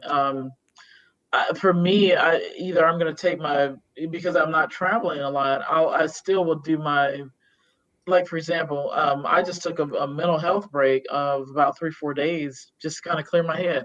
No, I can't go anywhere, but it's just like, that's fine. I'll go and play some golf. Just I have my stuff where I just need to kind of just take a break. And when I'm out on the golf course, the only thing I have are my beats and my little iPod Touch, and I got all my little house music set up there. I can, hey, That's I that don't care about, Chicago yeah. stuff right there. That's Yeah, that yeah, Chicago. absolutely. Absolutely. Yeah. I don't want to hear nothing about nobody's phone or nothing like that, or Yeah. no tweets or Yep. Instagram stuff. Nope. I just want to play my little par three, par four, and keep it moving. Yo, Another thing too, utilize the employee assistance program through your job. Talk good to point. someone when Good when point. you start to face burnout. Uh, you'll find that they understand more than what you know. A lot of Okay. times, I know me just being very transparent as a black man in IT. I felt so many times like I've had to wear a mask at work. Mhm. Mhm. And I've said this to my leadership at work. We've had to wear masks in hopes that nobody sees us, but yet still see us. And sometimes that can create mental health issues just Yep. because you have to be multiple people at the same time. And but if you talk to, it's okay to talk to a therapist. It really is okay to do that. They're versed in it, and nothing you tell them is something that's new. Right. True So they've story. seen it before. They may have even been where you are. Right. Right. Yeah. Man, mental health is a real thing. I think Fact. every company got their money's Definitely. worth with this over this year from their employees by sending them home. Like I found myself working way more from home Yeah. when in when I was a network engineer because like you don't walk towards meetings, you don't walk towards lunch, you don't take those normal breaks to the bathroom. Like you're just working. Like I would wake up at like 5, log on at 6, and I probably didn't get out to like 6. But that was just my mindset. But I'm gonna explain because at that time I wanted to really dive into automation, learn that we had so much work on the plate, and I was really trying to get it in. But then I really reached the point of burnout, and it changed my outlook on a lot of things to always put myself first and to learn to Yes. say no in a position. Hmm. Like before I wouldn't really say no because I'm an efficient person. You hit me with a problem, I'm gonna think about the problem, what needs to be done. All right, I'll get back to you in a minute, or you know what, I got a script for that, or here's some documentation for that, or you know what, I'll take care of it in a minute. I figure something out, but that's how I work. But even that brain power can drain you. Sometimes you just gotta put your what is it, your chat, whatever chat you use at work, you got to put that at busy. You know what I mean? Hmm. You can't just have that mug at green because if you that person that people come to, they're gonna come to you. So sometimes you really got to just set that to busy and be busy. Even if you busy on you, you just got to be busy. You know what I mean? Yeah, no, I definitely understand. That's why for me, I mean, I'm still visible on chat, but it's you don't see my status. And I do set my hey, do not disturb. And I'm okay with that. It took me a long time to get to that point, but I realized this year that it was just important to kind of just take a step back. Uh, I'm telling you, working it with this at home 100%, it can isolate you. And you next thing you know, you start your day job at 7 a.m. For me, by 7:30, I'm in front of my computer, and I would not leave until about 6:30, 7 o'clock. I never get. My husband was like, "Are you still working?" I was like, "Yeah, yeah, I'll be right there." And then he had a major health scare, and it just put a lot of stuff in perspective for me. And I was like, you know what? Mm-mm. I have a case right now that I'm working on that's really critical, And I still set my clear boundaries. I have to, because otherwise it would drive you insane. And if something happened to me, my job record would be out on the street, what, in January? So it just puts a lot of stuff in perspective. It's like, no, no. Yeah. So it set some very clear boundaries. I remember one of the engineers that is in my domain, he lobbed something over the fence, and I guess he thought I was going to just resolve his issue for him. I was like, no, what have you done to get this together, and come back to me with what you've worked on. And I hadn't heard back from him, because then he was able to resolve it. So I was like, yeah, you just have to set your boundaries, set some very hard, clear boundaries. You have to set those boundaries. Have to. Yeah.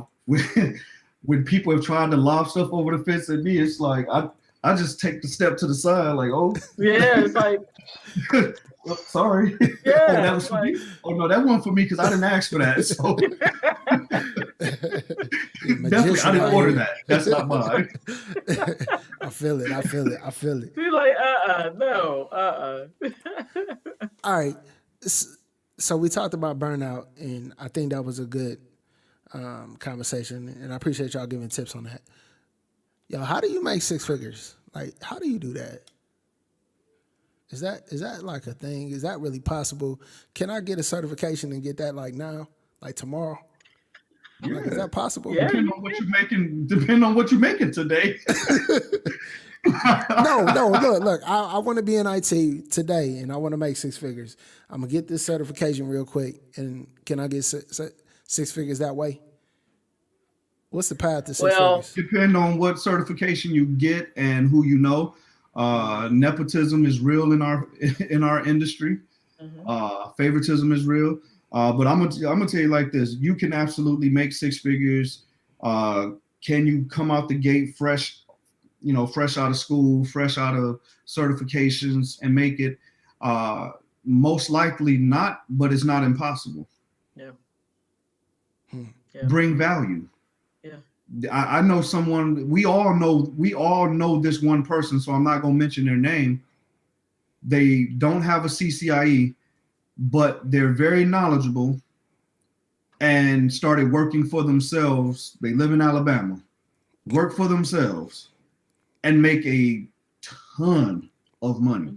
Mm-hmm. But they bring value. Mm-hmm. Yeah. Multiplier. They are a multiplier within their organization. Yeah. It's, can you, like, for example, if you're coming fresh out of school, or let's say you don't even have a degree and you just get your CCNA or whatever cert, doesn't matter. Insert the vendor. It's how you present yourself. Are you going to come in here and be a multiplier? Are you going to, like what Antonio was talking about earlier, are you going to be coming in here and actually do a problem solving aspect? Or are you just going to, are you going to come in with solutions?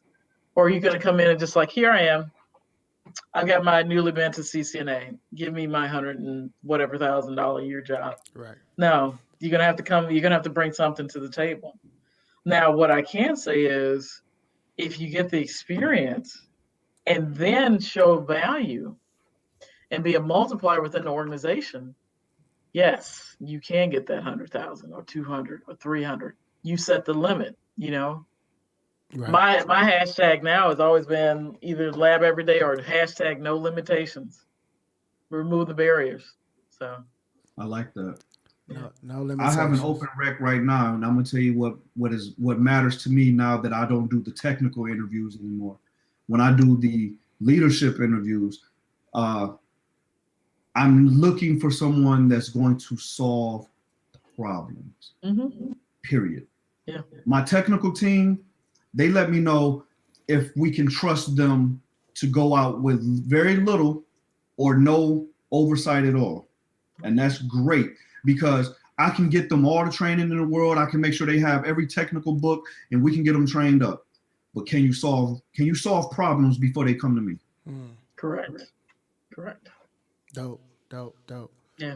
Dope. So basically, to get six figures, you got to be a problem solver, and you got to sell yourself. and be a problem solver and a multiplier.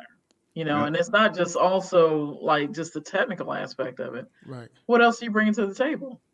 Are Yep. you train? Are you bringing? Are you able to train somebody? Because Are that's you the a leader? thing. Like if I can't, if I'm only working in this silo bubble, right, and I'm only doing my job, and I get up and I leave, and my team members are struggling, then am I really a good team member? Am I a team player? No. My teammates are struggling. I've left. I'm going. I've done my 8 hours, 9 hours. I I'm think done.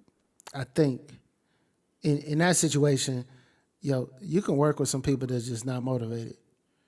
That's just not Yeah. motivated, and you can be in environments where you can be on with a bunch of people that's not motivated, and that could Hmm. be a culture thing, or it could just be the type of environment to where people are just comfortable. Like they go to work, and they go home. They don't want to get Bro, certifications. They don't want to learn nothing new. Like, how do you survive in that environment? Like, I've been in a few environments like that, and I do my best to motivate, share what I know, and to have group events and group trainings. But the problem is, some people just don't want it. They say they want it, Nipsey hustle and motivate. Hmm. But you you just hit something that's key. Culture matters. yeah, Hmm. Uh, I will not leave the organization I work for because of the culture. Flat out. Right. Period. I'm not going nowhere. The culture is more important to me now than the money that I make because like you, I'm gonna have multiple streams of income anyway. Right. But you got to, if number one, when it comes to motivation, you got to understand what motivates you personally, individually. If you're finding it tough to be motivated by the things that you once found motivational, then you have to ask yourself, what's really your investment? Hmm. Hmm. Ultimately, my number one priority and motivation is my family and making sure that my family is okay and taken care of. And if I can't do that, then I just put a couple of generations at risk. I'm a Right. grandfather now. So I oh just wow, put 2 generations at risk. That's motivation enough for yeah, me. right. When it comes to the people I work with, uh, is you're not called to everyone. You can't save them all. Nope. Can't save them all. Yeah, And you got to figure out whether or not you're gonna, let them bring you down and get you out of complete character, or are you gonna stay and remain yourself and just, do the best you can? Because you yeah, can't solve everything for everybody. Nope. That's not your responsibility. And I do agree with you, Antonio. It's your why. Once you clearly define your why, everything else falls into place. Yep. It won't be easy No, all the it's time, right. but it's it's worth it. it is. It is. All But right. once you have it clearly defined, that is your North Star. For me, and you're right, culture is to me, culture will make or break it for Mm-hmm. me. Because I've been in organizations where the culture, the money was great, but the culture was trash. Right, Mm-hmm. You had situations where, someone makes an off-color joke, whether it's sexist, racist, or anything like that. right, And then the organizations, they don't deal with it. right. Then the onus falls on you. In our organization right now, our culture, hands down, the best one I've worked uh, in all of my years of working. Period. I see. And it's just going to be hard pressed for me to give that up, Mm-hmm. and even move around within Cisco. To take on go into a different organization. Right, It's right. just it'll be hard pressed. I told my manager, I told him, I said, and I really love my boss. I said, hey, if you leave, get us a good deal because I'm coming with you. And he'd laugh, but it's just like, I've got a great team. Yeah. I love my manager because he gives us the as domain technical leads the flexibility is like, hey, you run your show. I'm not going to micromanage you. You know, you're senior level. Right. You are our senior technical person here. I'm not going to sit there and micromanage your time, effort, or anything like that. And I love that. I love The that. book starts with you, Erica. Yeah. And I love your manager too. And it's funny because I said the same thing to my manager. If you leave, just so you know, we leave. Ain't no you. Right. We in this together. So and get us a good deal. Yes. it makes a difference because I know in our organization it starts at the head. It starts with our executive VP, our senior VP. He has done such an amazing job of creating a culture that you can actually believe in. And real talk, the dude was out of the office for like 2 weeks. And I got nervous because of why he was out of the office. And I'm like, hey, man, like, what we got to do? Like, what's going on? Right. I'm calling the secretary like, hey, yo, I need the truth. What we got to do? Because this ain't happening. Right. That's what's up. Yo, I want to get to some of these questions in the chat. Shout out to everybody in the chat that's been asking questions, commenting. We really appreciate that. If you have questions, ask them now, ask away. We're going to focus on you all right now. First thing I want to do is shout out Network J. Appreciate your question. Here's his question. He said, if you got a non-related tech job, how can you study for a certification but still take mental health breaks? Repeat that question. All right, it says, if you have a non-related tech job, how can you study for a certification but still take mental health breaks? So basically, how can you work your regular 9 to 5 and study for a certification and still remain sane? By taking those breaks, by doing that self-care. Yeah. I mean, it's self-care is critical, but it's like in your 9 to 5, one thing I would say is, do you have the ability to include, maybe your technical training there? So for example, if you're answering the phones and you got a little bit of a break, maybe you can, get your, your book or your PDF file, open it up, do your studying there. So you don't have to necessarily, work your 9 to 5, then come home, eat your dinner, and then you start your break, then you start your study. I mean, you just have to get a set schedule. And mental health is key. If you need a couple of days, take your couple of days, but get back on it, get back on the study train, clear your head. I've had to do it. Like I'll study for something. I get too, close to it. And next thing you know, it's like, okay, I need to take a step back. Work has gotten a little too much, everything else. I'll take a couple of days. I may even take a week or two. But after I, kind of cleared my head and got things kind of organized, I'm right back at it. It's you don't have to go nonstop all the way through, because at that point, then you're asking for the exhaustion, the burnout, and that's not what you need. You need your health. Man, Yep. When I got my CCNA, I was so broke I couldn't afford to have mental health issues. You know what I'm saying? Like I was broke. I was like, I need this bag. I need my life to change. Like, you know what I'm saying? It was, oh my goodness, it was. And that's a great point. For me, it was, again, my why was bigger than anything. I had failed my CCIE on May the 4th, 2015, and I didn't study anything else until September. And that's because in September, I literally looked at myself in the mirror and said, can you live with yourself knowing that you quit? Mm-hmm.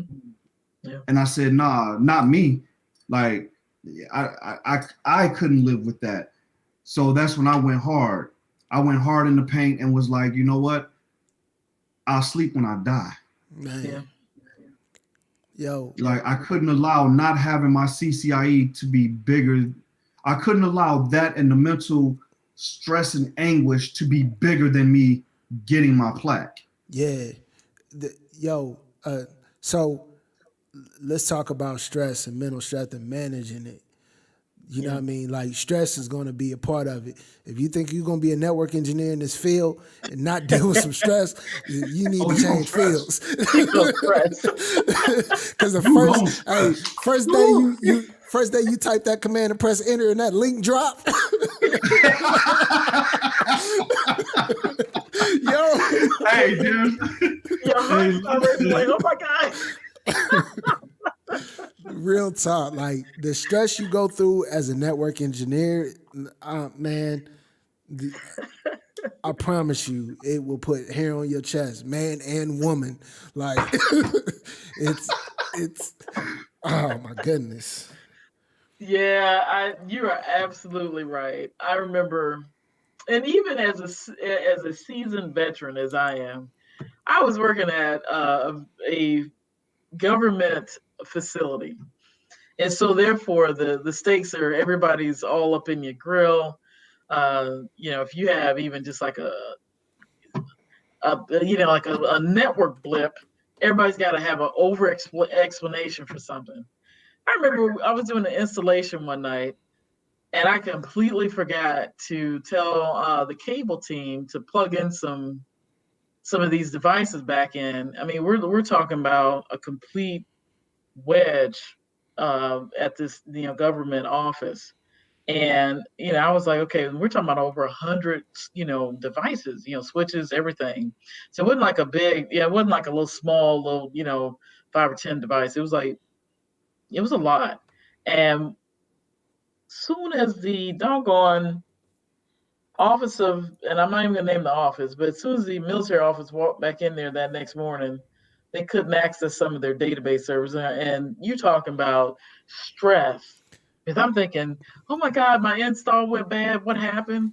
And I got to do all this explanation. I'm like, but it's stressful. It is. And it's Yeah. just about, having something to take your mind off of it. So for me, I love golf. I didn't realize I loved golf and I thought I would never pick up golf. But because I used to do martial arts, and as you get older, it's like, okay, my knees can't take all that jumping around and doing all them kicks and flips and stuff. So I took up something else that I knew that I would want to, that it was something that I really enjoyed, which was golf. Right. And look, everybody's starts at some point.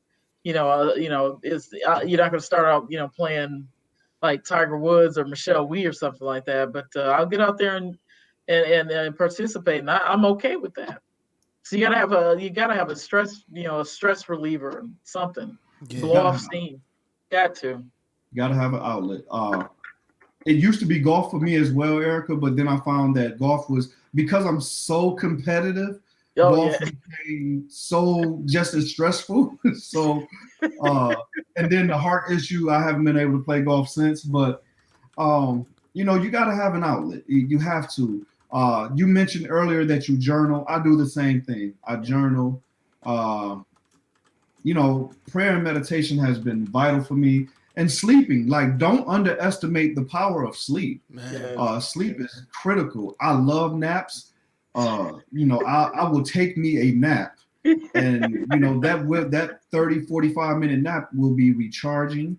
But get you a hobby too. yeah, I have a membership to a gun range here, so I can go as often as I want monthly, and sometimes I just pop in. Well, not recently since ammo is scarce, but I will pop in, let off some rounds, and breathe a sigh of relief and get back to it. yeah, Yo, naps. Get your rest. Manage your stress. Have those stress relievers. And I'm gonna tell you one thing that doesn't help my stress is like drinking and eating bad. You know what I'm saying? Drinking does not help me manage my stress. Eating meat when I'm really stressed doesn't help me manage my stress. Eating candy and junk food does not help me manage my stress. So like I'm real in tune with the people I bring into my life. I'm real in tune with the things I put into my body.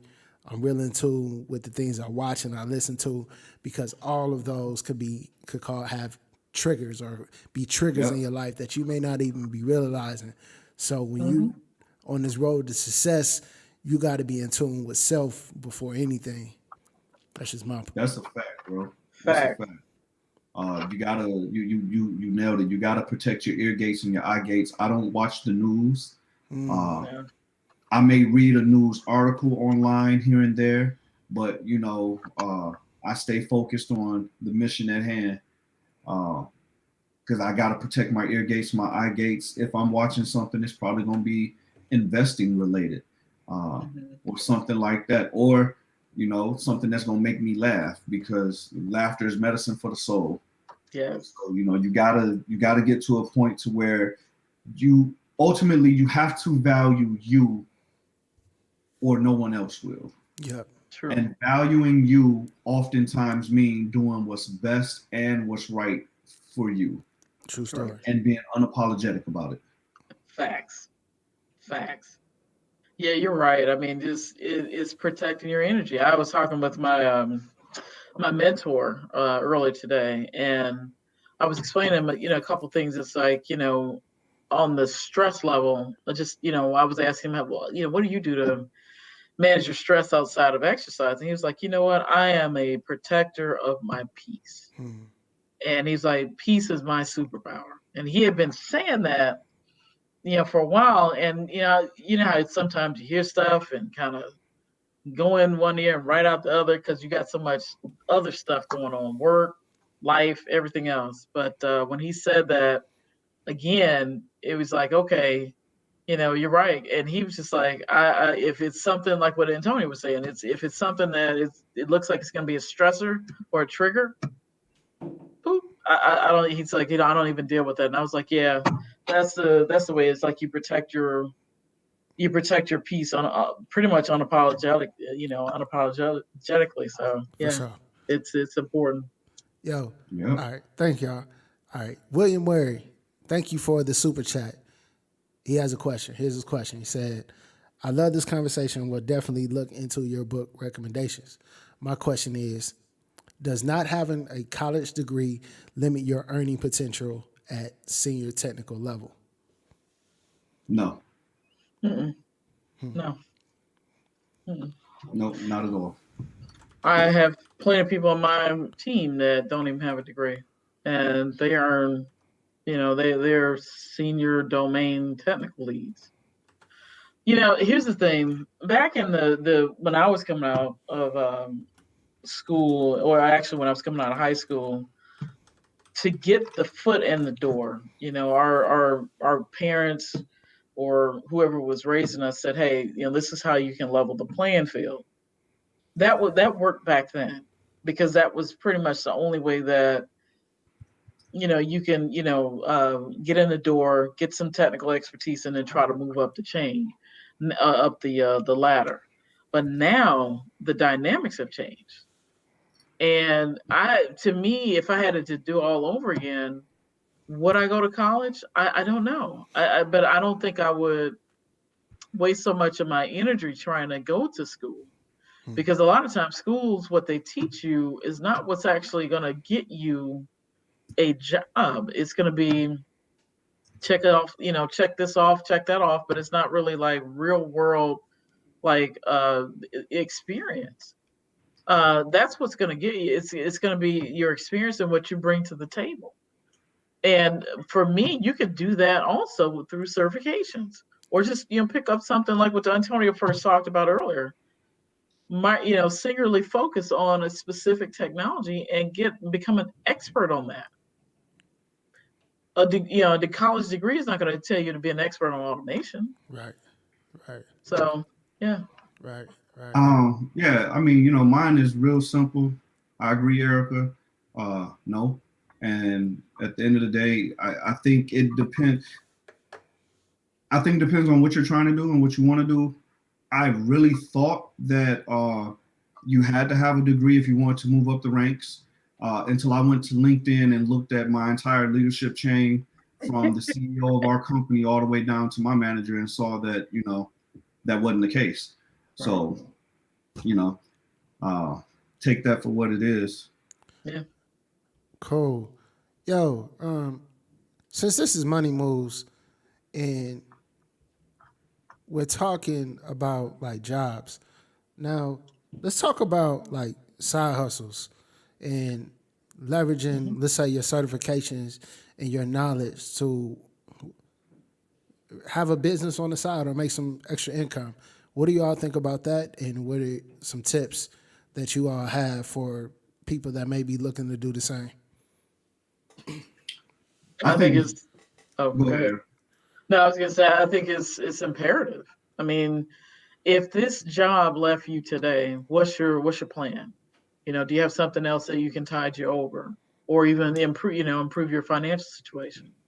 And if you're going to be, if you have all this skill set that you're, working towards and that you're obtaining, why not? I don't see why you can't, build something out or, use a specific technology to get, as you call, a side gig.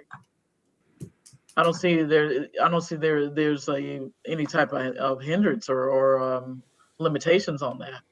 And it doesn't necessarily have to be in the technical field. I mean, you could do real estate, you could do stock trading, you could do anything that you want. Teaching, I love to teach, and I actually do teaching, technical training, and everything else.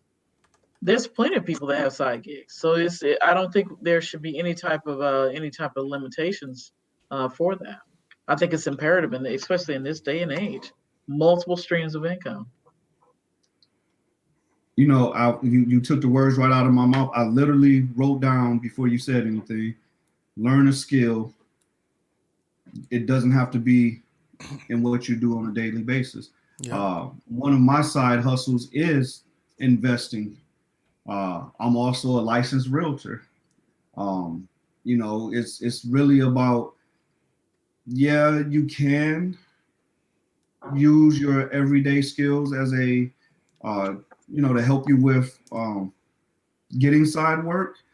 But for me, that's going to lead to burnout faster because you're doing it for, 40, 50 hours a week on your day job. And then you're doing the exact same thing on the side. There's no break. Which means there's no balance. All of us the three of us, we have multiple streams of income, and some of them might have something to do with technology. Yeah. But there are so many others that don't. Right. Yeah. Learn something new. Learn a different trade. True story.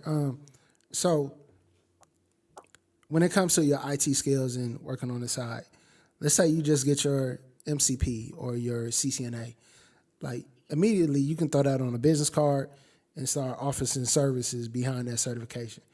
You can put an ad on Craigslist. You can put an ad on Facebook. You can put it connect with people on LinkedIn. So there's a million ways to leverage your certifications to market yourself to get clients on the side that you can ultimately turn into your own business and lead the workforce.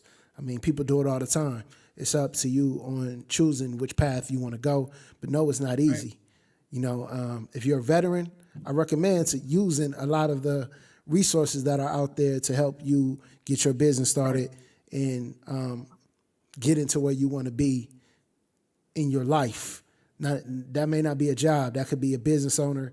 That could just be whatever. There's a lot of opportunities for veterans. And me being a veteran, I always want to share that information. So I got some content coming on that.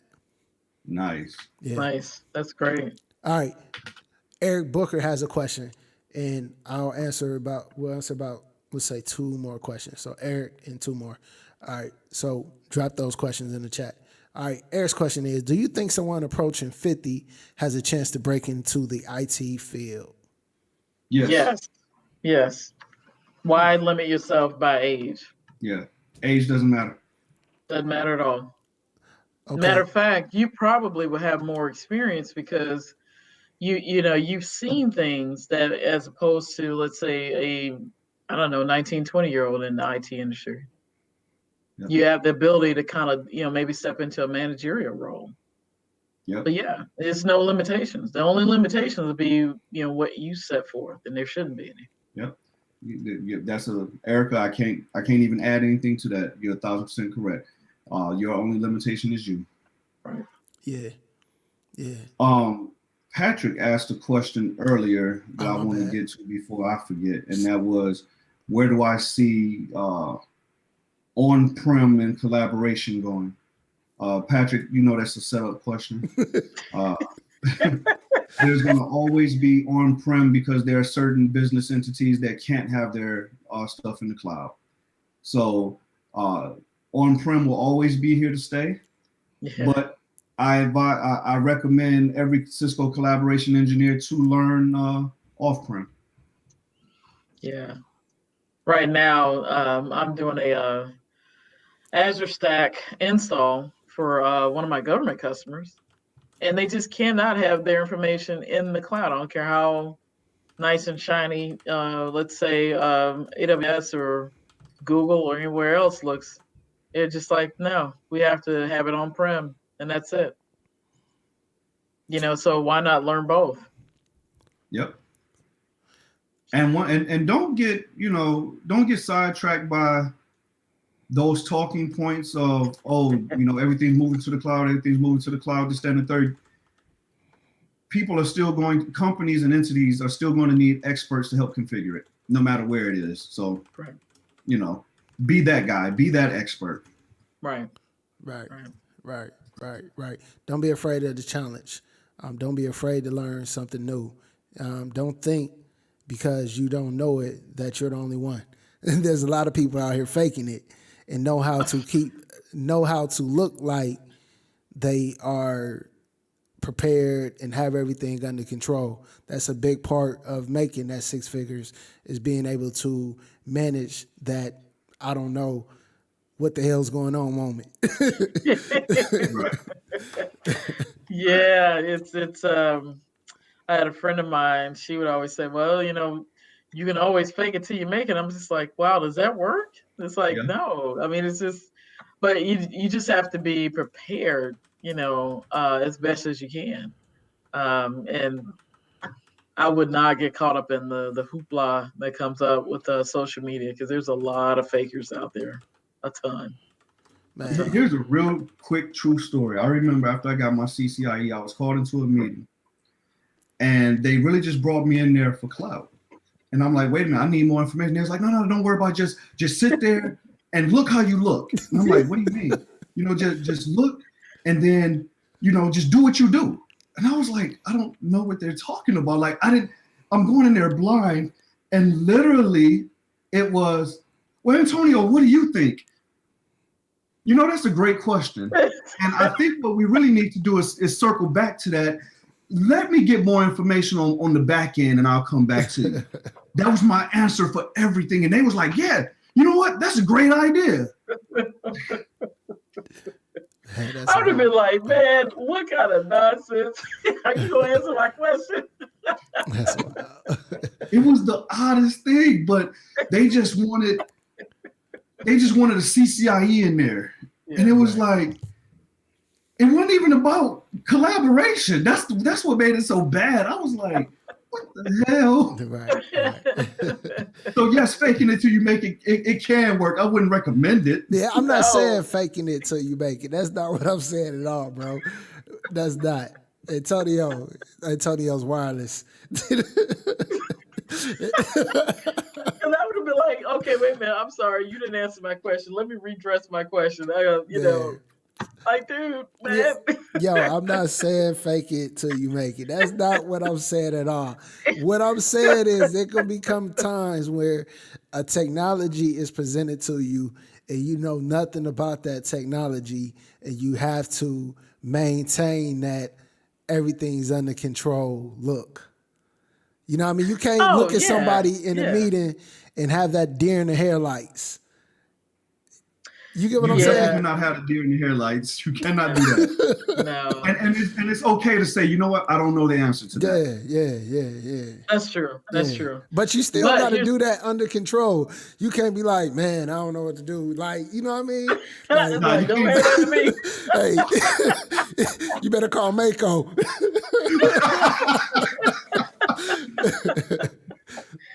No, but you're right though. You just have to, be cool and composed, and just have your, have it where you have a certain amount of things that you can pull from. Like, let me get back to you. I don't know the answer, but let me go back to my team. Let me get back to you. And let me get an answer for you, and then follow up. Make sure you follow up because I think That's that the key. yeah, if you follow up, that goes back to being trustworthy. For sure. Yeah. All right, so we got this question and one more. This question is from Just Breathe. Thank you for the super chat, family. This question is, how do you deal with never knowing enough? So many new things come out, and as soon as you think you're good with one technology and upgrade, ACI. How do you deal with that? Man, move to management. No, I'm just playing. Hey, we just gonna pivot all that and just move right into management. I'm just playing. For me, I understand that that the industry that we in changes so fast.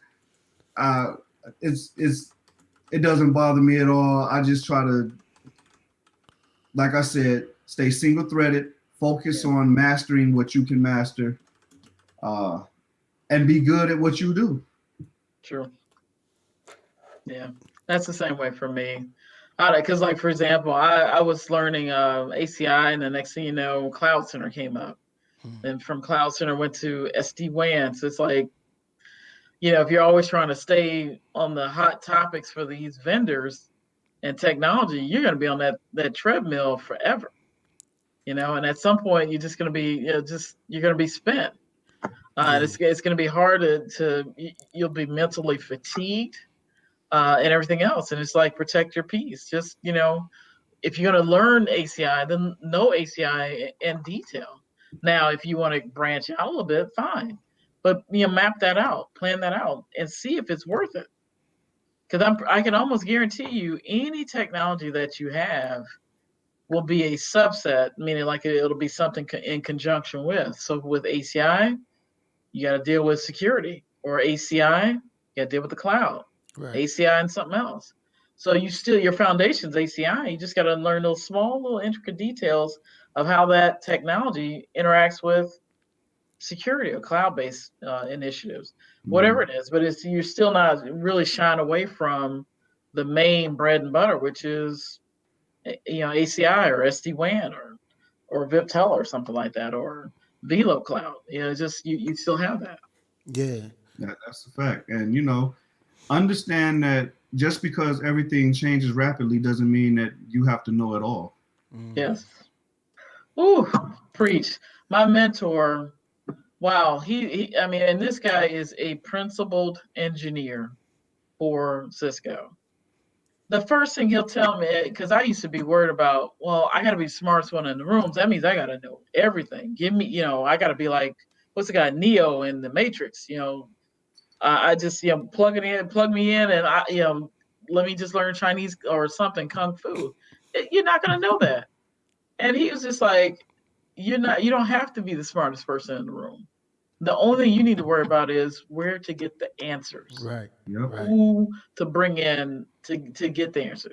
Yep. So if I'm kind of lacking on the automation piece, who I'm going to reach out to? Hey, Dewan, I need some help. Let me get you a project kit, and we can make this happen, brother. But I'm not going to sit there now. What I will do is, when I bring Dewan in, I'm going to say, hey, I'm going to let you lead this part. But guess what? You're going to be mentoring me on this. So you already got. I'm already putting myself there. I'll I need to learn from you. You know what I'm going to say? Yeah. Cut that check.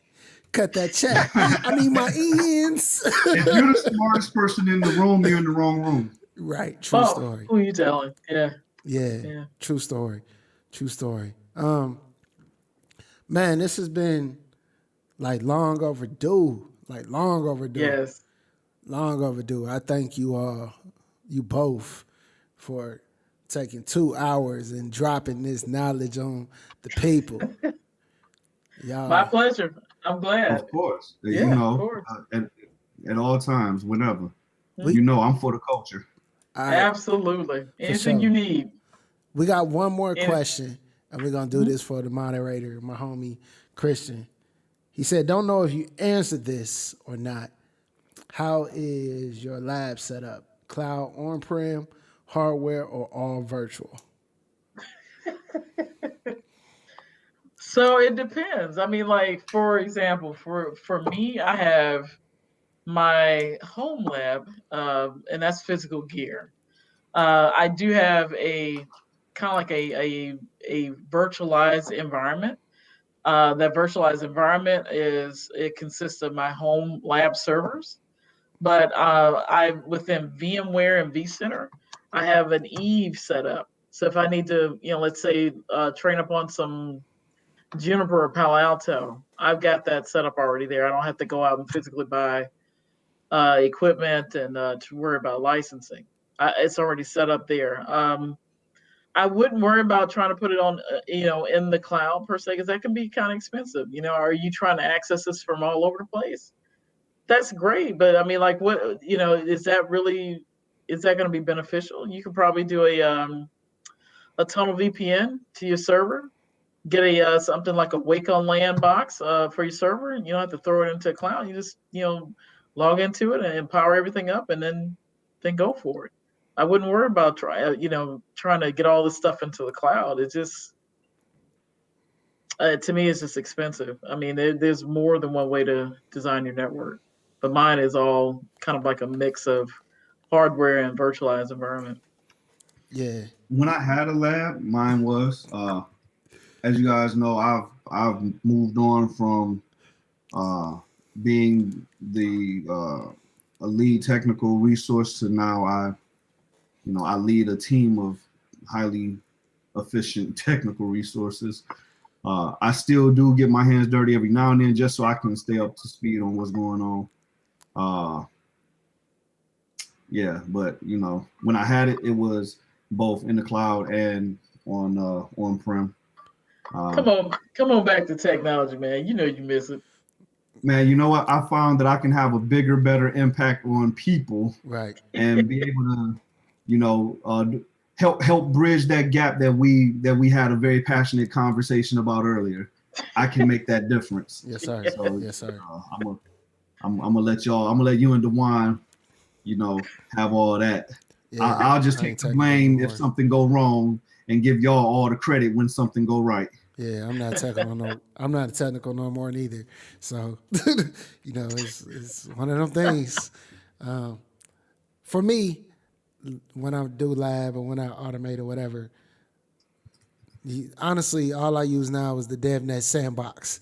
And I'm not trying to sell this at all. This is not selling Cisco or This sounded like a DevNet. commercial, bro. Man, where's Yo, that? You remember that Cisco dude from that guy with that crazy smirk? That's what you sound like. Listen, the fanboy. yo, I am not trying to market or sell nothing. This ain't sponsored. This is just me being honest. Like, I wouldn't buy a switch. I wouldn't buy a subscription to a cloud. I wouldn't do nothing. I would go right there on get my free password on DevNet, and I would start learning whatever you want to learn. Yeah. Man, like right now, you people are blessed to be in this industry at the time you're in it, because back in my day when I started, there was no cloud, there was no CML, there was no Eve, there was no GNS3. You got a router or a switch? What? Hey, you was God out here. You know what I mean? Did this dude really say back in my day? Yo, I'm just saying, like, the game has really evolved for the better It and for has. you to win. Like, It has. I promise, 2021, I'm gonna do everything I can to put out this information to help you change your life in the direction you want to go, because the information is gonna be there, and I pray that you don't have any excuses but to wake up and get it. Right. That's a fact. I mean that. So Yeah. And I'm here. You know, I love the culture. I'm here for however I can help. You know, because at the end of the day, each one teach one. You know, and we're better together. Period. Absolutely. Facts. facts. Feel free to reach out. I mean, I think all of us, myself, Antonio, Kelvin, Dewan, we will help out anybody. If you take the initiative, you show that you're willing to, put in the work. Reach out. We'll try to help you out as best we can. Yeah. We've always been like that. But yeah, I'm with you. Now, if I'd have thought about this, I don't think I will ever buy any of the. Now, I may buy some servers, but like some gear, you couldn't pay me. Could not pay me to do that. Not anymore. Nope. Yeah. Hey, listen, man. I don't want that light bill, that electric bill no more. So It ain't that bad, Y'all man. can have Servers run up your bill, but routers and switches, they not that bad. If you got Servers. like one or two, if you got one or two, it ain't that bad. I had multiple servers and 6 phones popping in a whole rack of routers and switches, and here's how it did run up my bill, because it made my room hot and I had to have the AC on all the time. Man, Right. it's crazy. Crazy. Yeah. Crazy. Yo, I appreciate y'all. Man, I appreciate you, brother. Yeah. Appreciate you. Appreciate you both. you, Yeah. Erica. Love you guys. You guys are the best. Love you back. Best big sister and big brother ever. Hey, Love you back. yeah, y'all have a great holiday. I'm gonna get this Gucci Mane Guide to Greatness in the mail to y'all. You know, so Okay. y'all can check it out. It's a whole bunch of pictures of Gucci Mane if you like that stuff. I'm kind of disappointed in all these pictures. I don't want to see all these pictures of Gucci. Just give me the game, brother. I don't want to see every page a picture of Gucci. Like, that's super vain. Like, it's for the women. Hey. I thought it was Guide to Greatness to help a brother win. It wasn't for me. Listen, and send that book to someone else, because I have it on audiobook. Oh, you got an audiobook? All right. Yo, hit me up on That's how Twitter. I digest books these days. You know, when you get old, man, I can't. And you like to take naps? Yeah. Come on, man. Yo. Hey, we should do some book giveaways. Either the next time we get together or on Twitter. What y'all think? Let's do Okay. it. Yeah, let's do it. All right, we're gonna talk about it. So y'all make sure y'all like, share, subscribe, turn on those notifications, and follow us on Twitter, because it's gonna be going down here shortly. Books, giveaways, all that. We got you. That'd be great. 100. That'd be great. Peace. Peace, family. Peace.